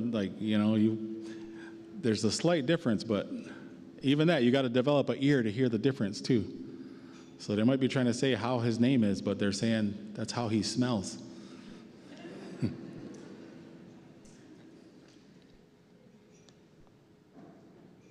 Accuracy. So that's what we're talking about, accuracy, right? So he didn't say there's not a place for accuracy. There is a time and place for accuracy. You just got to let your students know when that time is. If you're trying to make your students accurate the whole day, it's going to be a long day. And the thing too is students are very fragile. So we talked about discouraging people. It gets really discouraging when somebody is stopping you every time you get going. Nope, you said it wrong. Nope, you got to say it this way. Say that again. That wears on them to where they don't want to make a move either way because they're so used to getting corrected all the time, they don't want to make a move. So we have times in the morning when we have conversations, our morning dialogue. I don't do any corrections. I don't correct anything they say because I want them to talk. And I want them to talk without fear. No fear of what they're saying. I'm taking notes of stuff. Okay, somebody said this. Somebody tried to say that. But I'll make those corrections later. I'm not going to make those corrections on the spot because I need them to speak. I need them to feel what it's like to produce language out, hear it come back, understand it, and keep the conversation going without somebody coming in and saying, you're saying that wrong. You can't say that way. Don't do that. So you make times and places for correction, and you make times and places for conversation. And that's the thing too, like you're creating a safe environment for them. And they're comfortable. They're really comfortable in the morning, like they know, like there's no correction, you know. And even then, you got to kind of police them because they want to correct each other. No, it's atonde, atonde, or atonde. They start, just let them talk. It's talking time right now.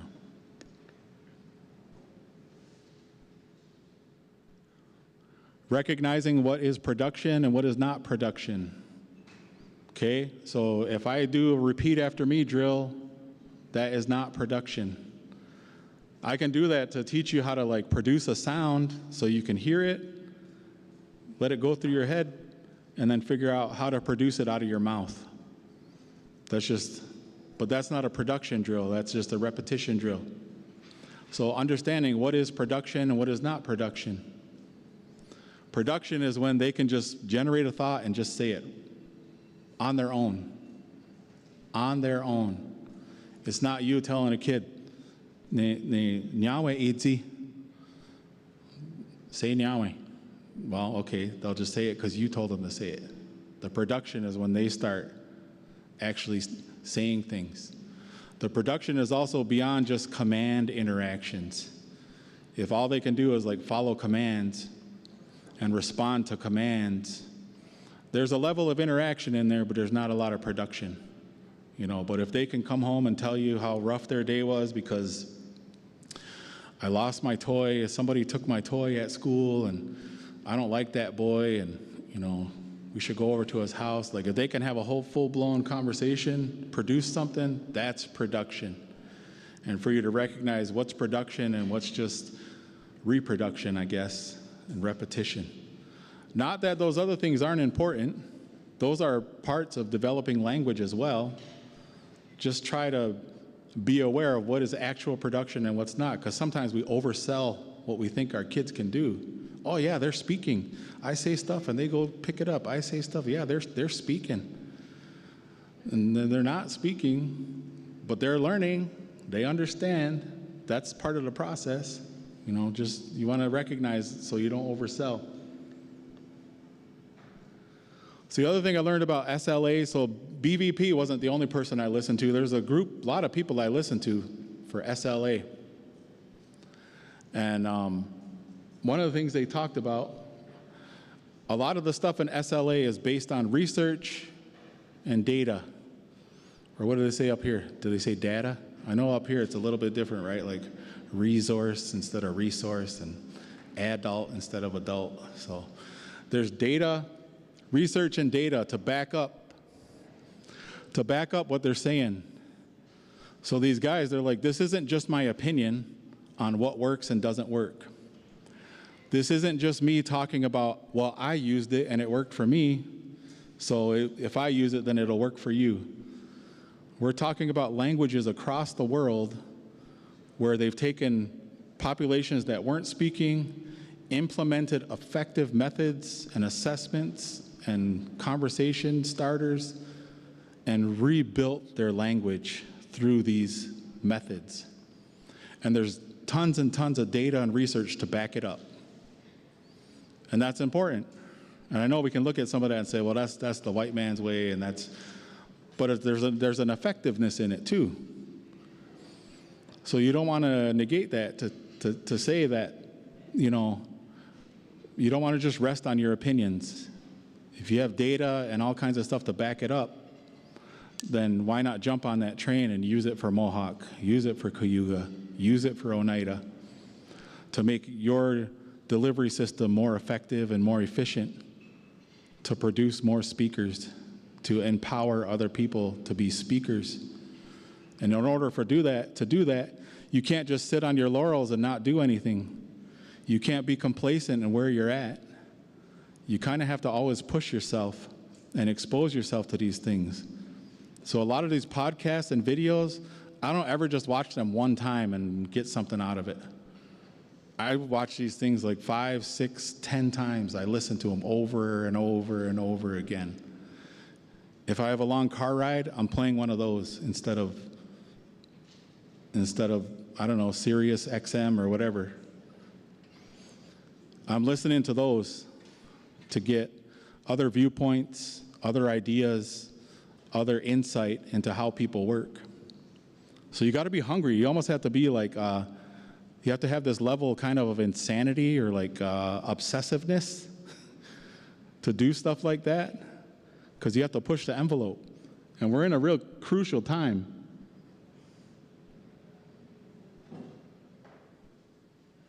So that made me rethink teaching.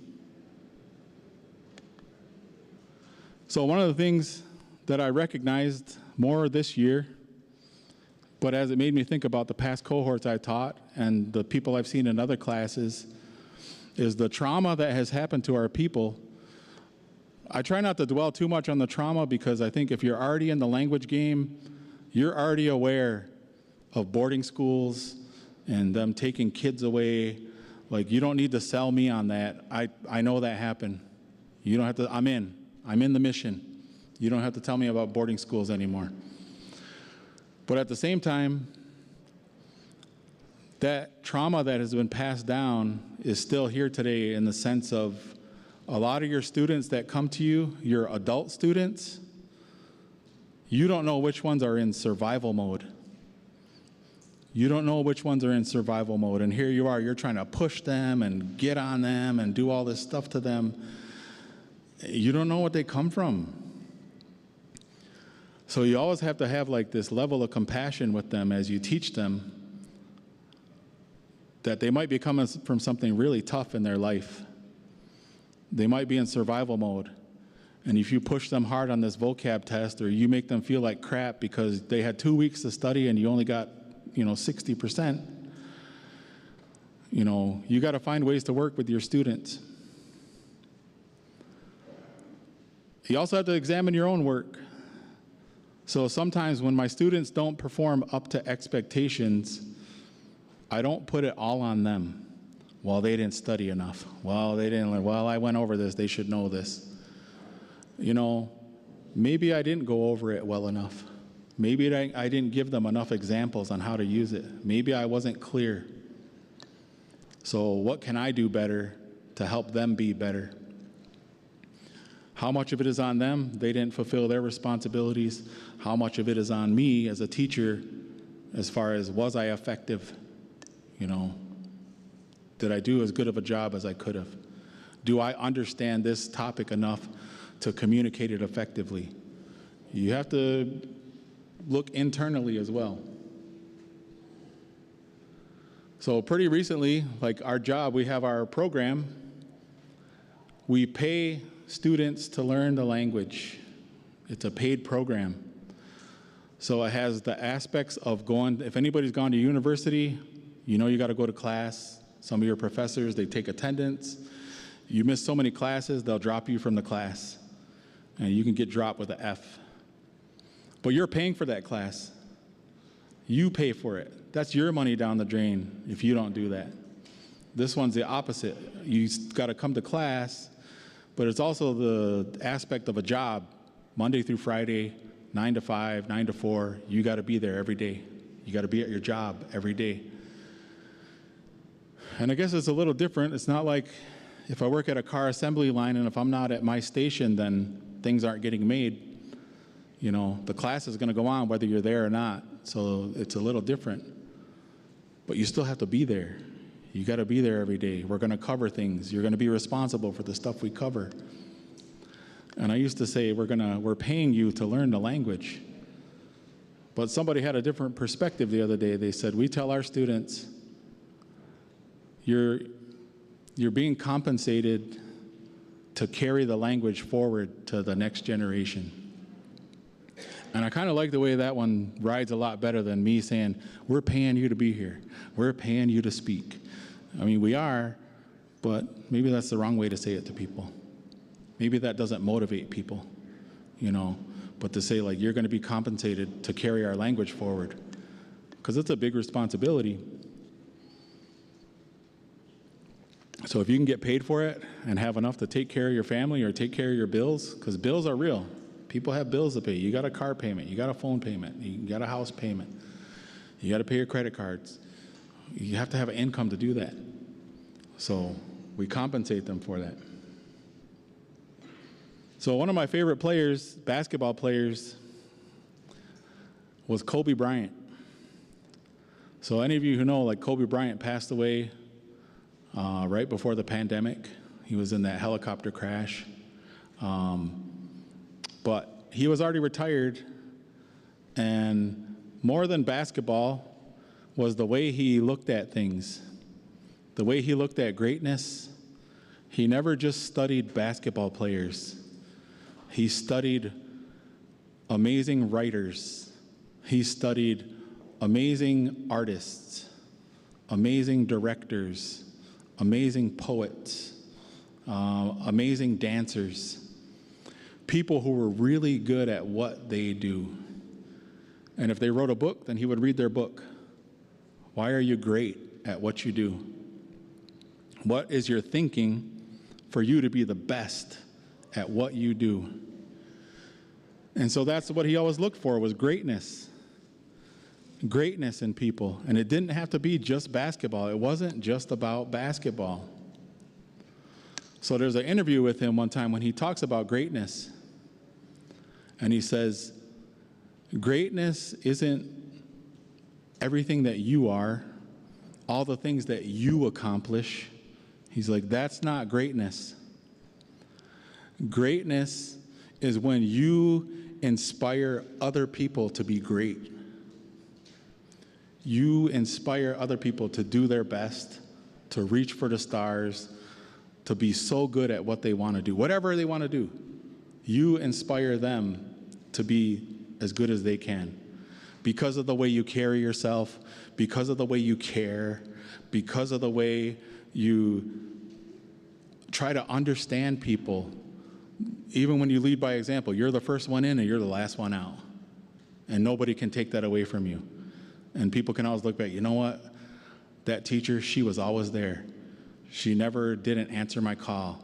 She never told me she was too busy. Oh man, she was always, you know, there's a snowstorm outside, there she is, she's still running her 5 miles. You know, people get inspired by that. People are watching you. So he said, not only that, but greatness isn't just inspiring other people, it's you inspire them so much that their efforts inspire others beyond them. And that struck a chord with me because that's what we need in our language. You have to be really good at what you do, and you have to be striving at what you do in the language, because I can't do this forever. All you teachers out there, you can't do this forever, right? We have an expiration date.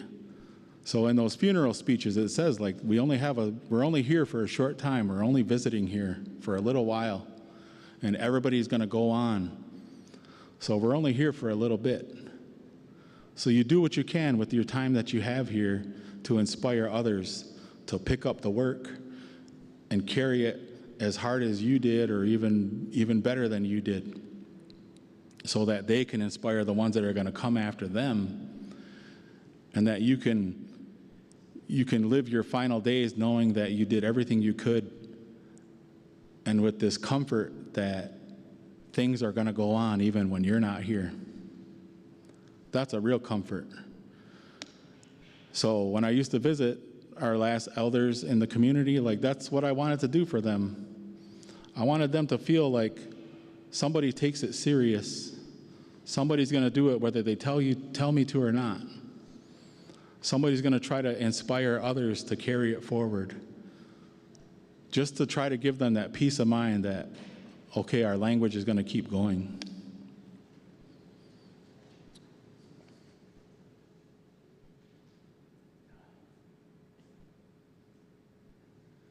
So some of the realizations in 2023 at this point, we still have continued financial support from the nation. We're lucky in the sense that we don't have to apply for grants. Some of you guys know you have to apply for a grant every year, every 6 months, every 3 months.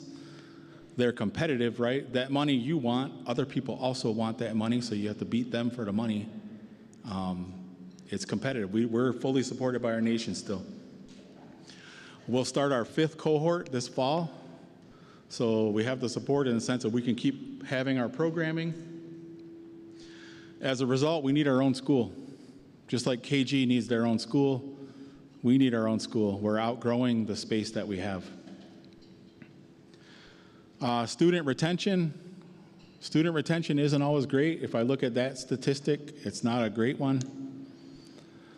So that Lance Twitchell on one of his podcasts, he says, sometimes we think about, just think if we had everybody who started learning language and they were still doing it. Just think how many people we would have if everybody who started taking classes was still doing it today. How many people we would have doing our language right now. And I thought, man, we would have a good 30 to 35 people if they were still doing it right now. And there's various reasons why that happens. But, you wish you had everybody who started. The loss of first language speakers. So we visit the elders in Cattaraugus every Wednesday, and we try to pick their brains on how to say things, and we try to have conversations with them. I think it's really nice to get to a point of speaking language where you can actually initiate a conversation with a first language speaker and be fearless.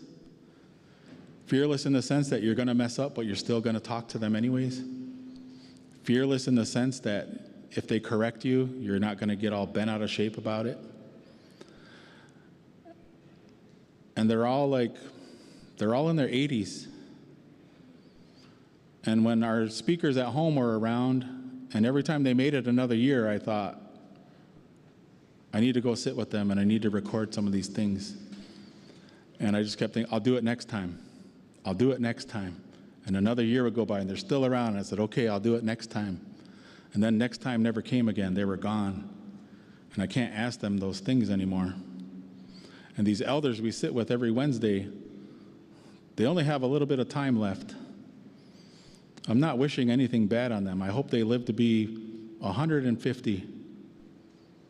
But if I'm realistic, our time is running out. So what that means, I think across the Confederacy, a lot of the first language speakers are the last of a generation. They're the last ones to grow up the way they grew up, to have siblings who spoke the language, to have parents and grandparents and aunts and uncles who spoke the language around them. They're kind of the last of the generation, and that doesn't happen today. If you just look within the community, how many of our children grow up with aunts and uncles and grandmas and grandpas and mothers and fathers all speaking the language? You probably have to go to Ganawage or Akwesasne to hear that. And maybe there's some here. I know there was one young lady at KG, she really spoke really well for such a young lady. But the reality is, and it is a reality at Tonawanda, in Tonawanda, the second language speakers have to carry the language now. People are going to ask us questions. How do you say this? Why do they say that? And in Cattaraugus, they have so much time left in Allegheny before those speakers leave. And then it's going to be on us, however good we are with the language, however much we're pushing ourselves in the language. In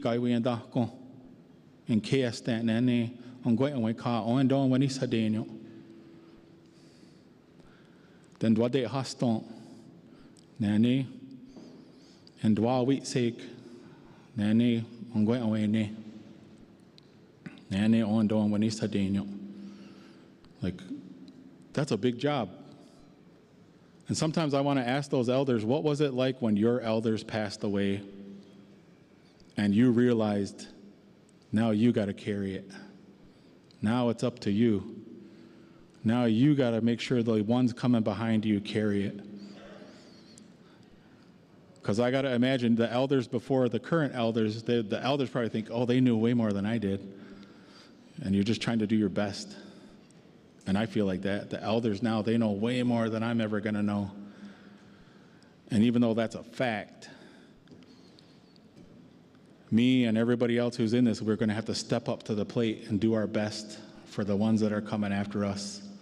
Those little kids you see going around in the longhouse, those little kids you see coming to our school, they're not going to be kids forever. They're going to become parents and aunties and uncles and grandmas and grandpas someday too. And how do I make sure that what we have now goes into the future with them?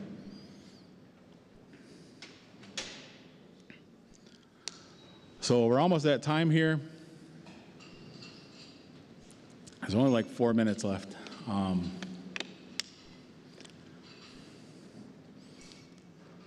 Dogesne ho. Digwanonyo. Dogesne ho nane iswaits nangan wani sadi. Iswatonda nanda na od. Mogachonyano. Do digwa nane. Age gwenyo. Ne na age no ton. Genotonyo. Nane onunda waka gawano. Nane ongwe onwe ka. Ne ho nane. Nyongwa no anzo de. So just open it up to questions too. If anybody has any questions, they said they got the mic up there. If you have any questions or comments.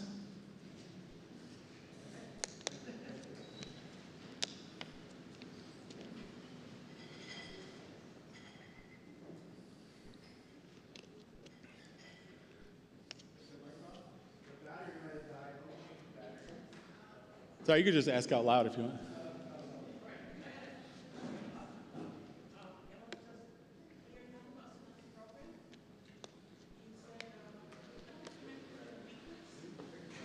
Weaknesses of the program? Okay. So she asked, what were the weaknesses of our program? The weaknesses of our program was we didn't have any first language speakers like in the classroom. The one, she would come to the classroom, but at that time we weren't using her effectively. She would be there when we're doing conjugation drills, when we're doing like all that, like the stuff she doesn't have to do that, you know. And it just became like story sessions with her, which was good, but it was all in English. So the other program, Gajeso, Sandy Dowdy's, like she's a little bit younger. She's still more spry and healthy enough to like be in the classroom all day during the week. They have an elder in the right way to correct and to help guide their language teaching. So yeah, that was a big thing, was just not having an elder in the room and not having two teachers who had already gone through a program to fall back and say, well, when I was in class, I did this. When I learned this, we did this. They never went through that program. So that was a couple of the big weaknesses we had.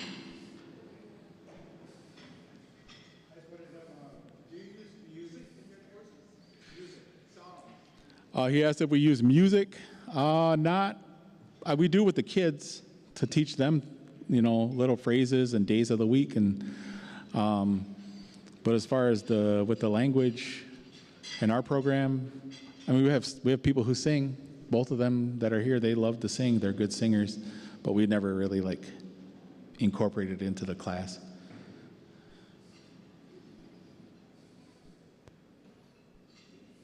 Hello, anybody else have any questions? I got the mic working, by the way.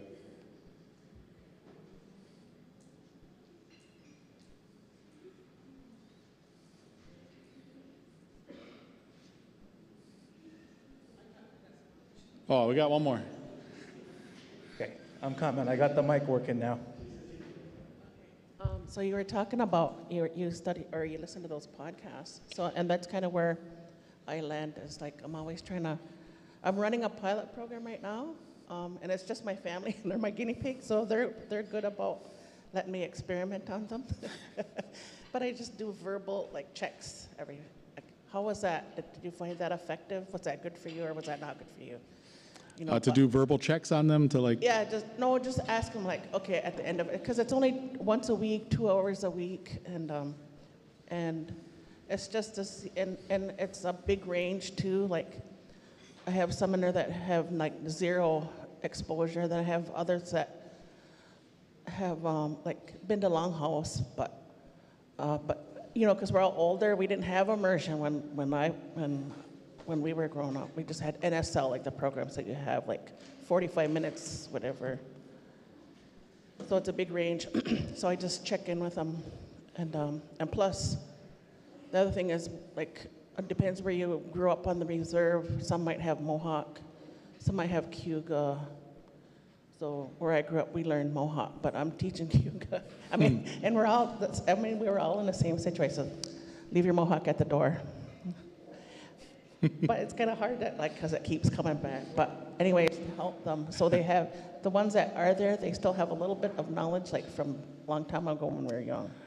The stuff we go through, because I have a community class on Wednesday nights. I do 2 hours on Wednesday nights. I talked about doing it for almost a couple years, and one of my friends finally said, just do it. Put it on the schedule and start it. So we did. And we have a little dedicated group of about 10 to 14 people that come every week. One of them drives in from Tuscarora, too.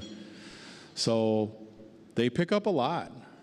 I don't think they're picking up a lot. And then when I start doing little dialogues with them, they actually start, I trying to get them to stop being afraid because they whisper. They're answering the question, but they're so scared of getting it wrong. They're saying the right answer, but they're whispering it. So I'm like, oh, I heard somebody over there, Nate Kai. I'd be interested to find out, like, what your best practices with that group, because that's the ones that I'm working with. We revisit a lot of stuff. So sometimes I'll do stuff and say, we've already gone over this. That's one of the things. Just because you cover something doesn't mean they got it.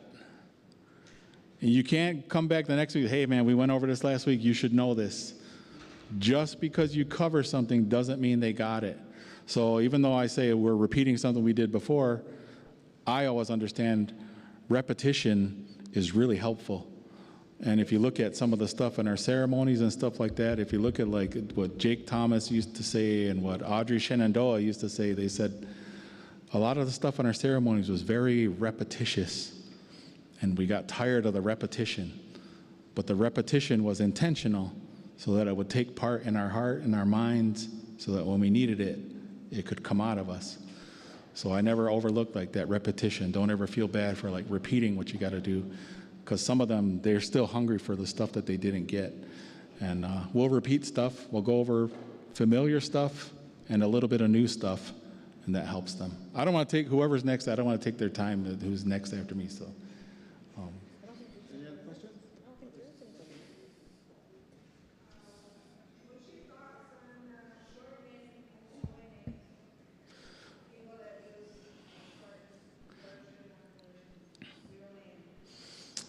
She's asking about people shortening their names. I'm not a fan of it.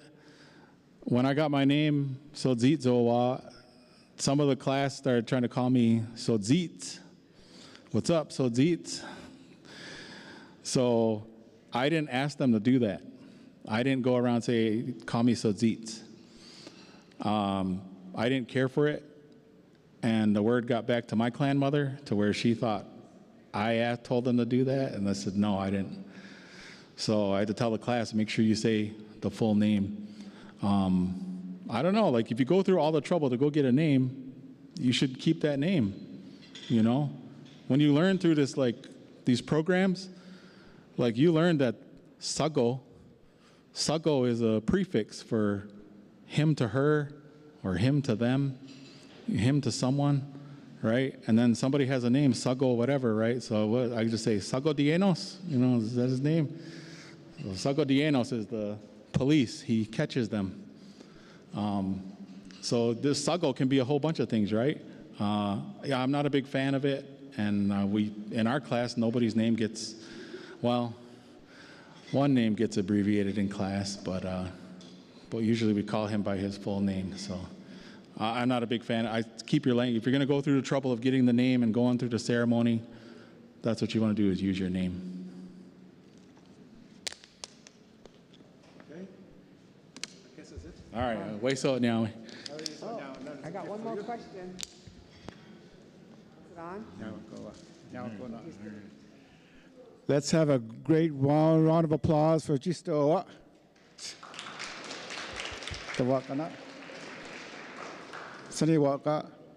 Oh, one more? I had one question. Can you hear me? Yeah. I'm a second language learner. I did the Dwadewa Yensta Kuga Adult Immersion class for 2 years in 2018 and 2019. And then COVID hit. And so for 3 years, everything was kind of shut down. And so I guess my point, I guess, is that I spent those 2 years doing my best to learn it.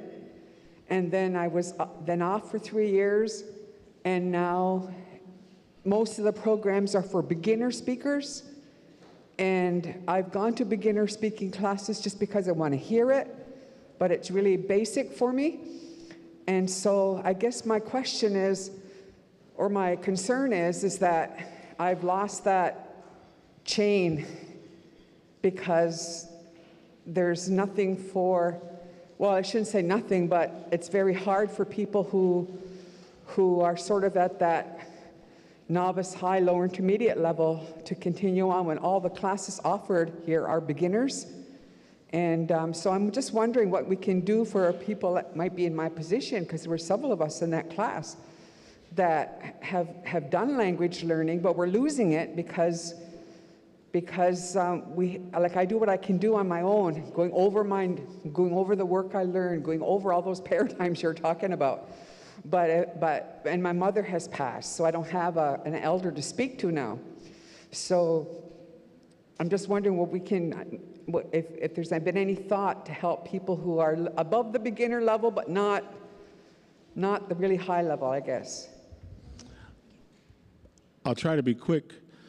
One of the presentations I watched, the guy, he talked about their program. He said, a goal of our program is to take non-speakers, teach them how to speak the language, and then make them a part of the speaking community. And when he said making them a part of the speaking community, that really got my brain thinking, because I thought, what is our speaking community at Tonawanda? What is our speaking community in Seneca country? We have a lot of people who learned how to speak. We have a lot of people who speak the language. Not a lot, but we have a group of people. But a speaking community where we get together and we know when we're together we're going to talk Seneca, that doesn't exist yet. So I think that also has to be the mission in whatever program, is how do you foster a speaking community that, so when people are at your level, people who have gone through as much education as you have with the language, that you can get together with past graduates. Maybe you guys all meet up at the restaurant, you meet up at the pizza shop, maybe you guys all walk the mall for the day, and you just stay in the language. You know, we did a really cool drill one time with the school where we just went to the mall, and one was the interpreter and one was the speaker. So you had to go try on shoes. Do you have a size 7? Do you have these in black? Ask it all in the language, and then they'll tell the shoe person in English, you know. But whether it's a Facebook group or you just put a call out, a flyer, we'd like to build a speaking community. Any past graduates of Dwadewa Yesta, let's meet at the coffee shop and visit for, even if it's a half hour, you get to hear the language. So that should always be a thing too, is to build a speaking community so that people who leave the program still have somewhere to talk, you know, and then be fearless, because some people, they get real nervous around, they think they're either above or too below or, you know, all that stuff. So that's my suggestion.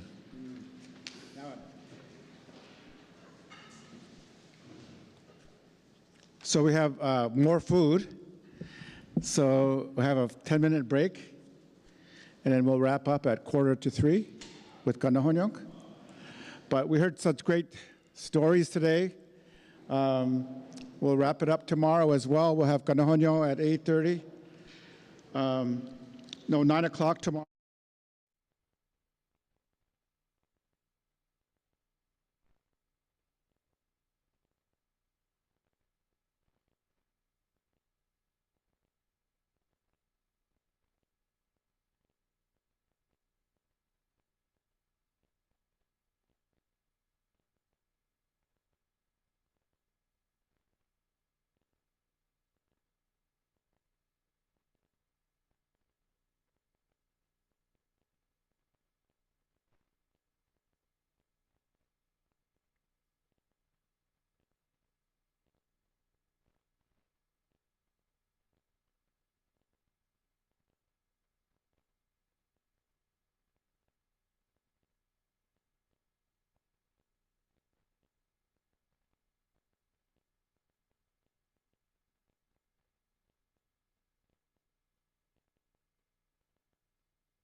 G did the wanderum.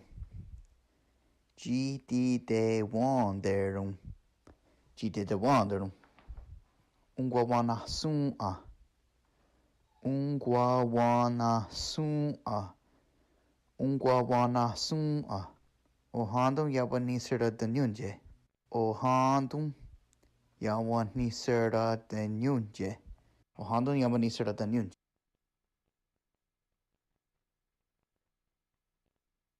Sahon dwet drunyo. Se ni dwawano das. Ohando hawen shradanyungi.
G did the wanderum.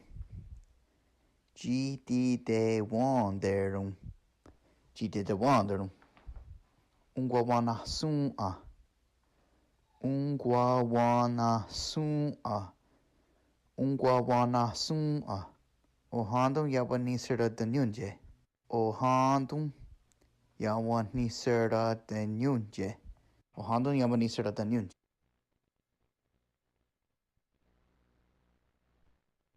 Sahon dwet drunyo. Se ni dwawano das. O hando hawan shradanyungi.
G did the one there.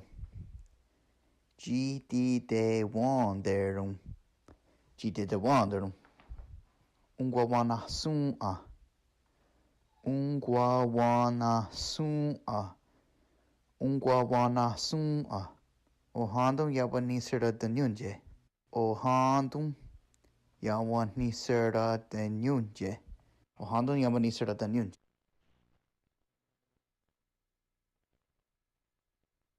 Sahun dwat drunyo. Se ni dwawano das. O hando hawan shradanyungi.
G did the wanderum. G did the wanderum. G did the wanderum. Ungwawana sun a. Ungwawana sun a. Ungwawana sun a. Ohandum yabani sera the nyunje. Ohandum yawani sera the nyunje. Ohandum yabani sera the nyunje.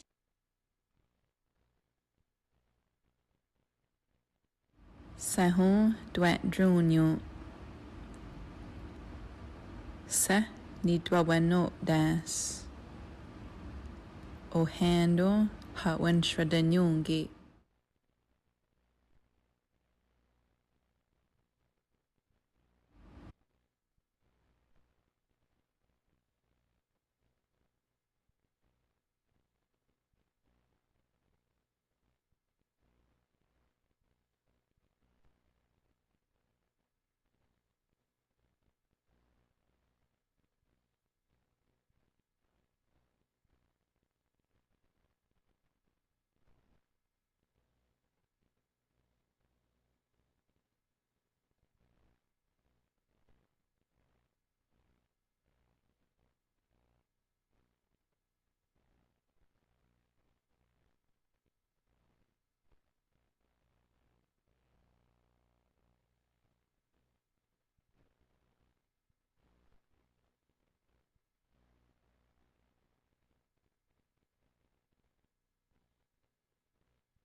G did the wanderum. G did the wanderum. G did the wanderum. Ungwawana sun a. Ungwawana sun a. Ungwawana sun a. Ohandum yabani sera the nyunje. Ohandum yawani sera the nyunje. Ohandum yabani sera the nyunje.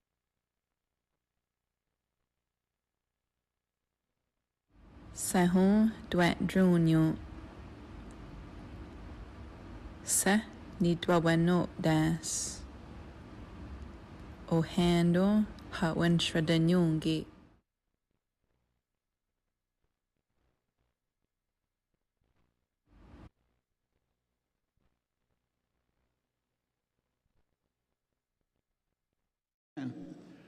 Gagon di gausanyo and guatawnyo. Gagon and I what can't wait in an to settle guy when they can honok.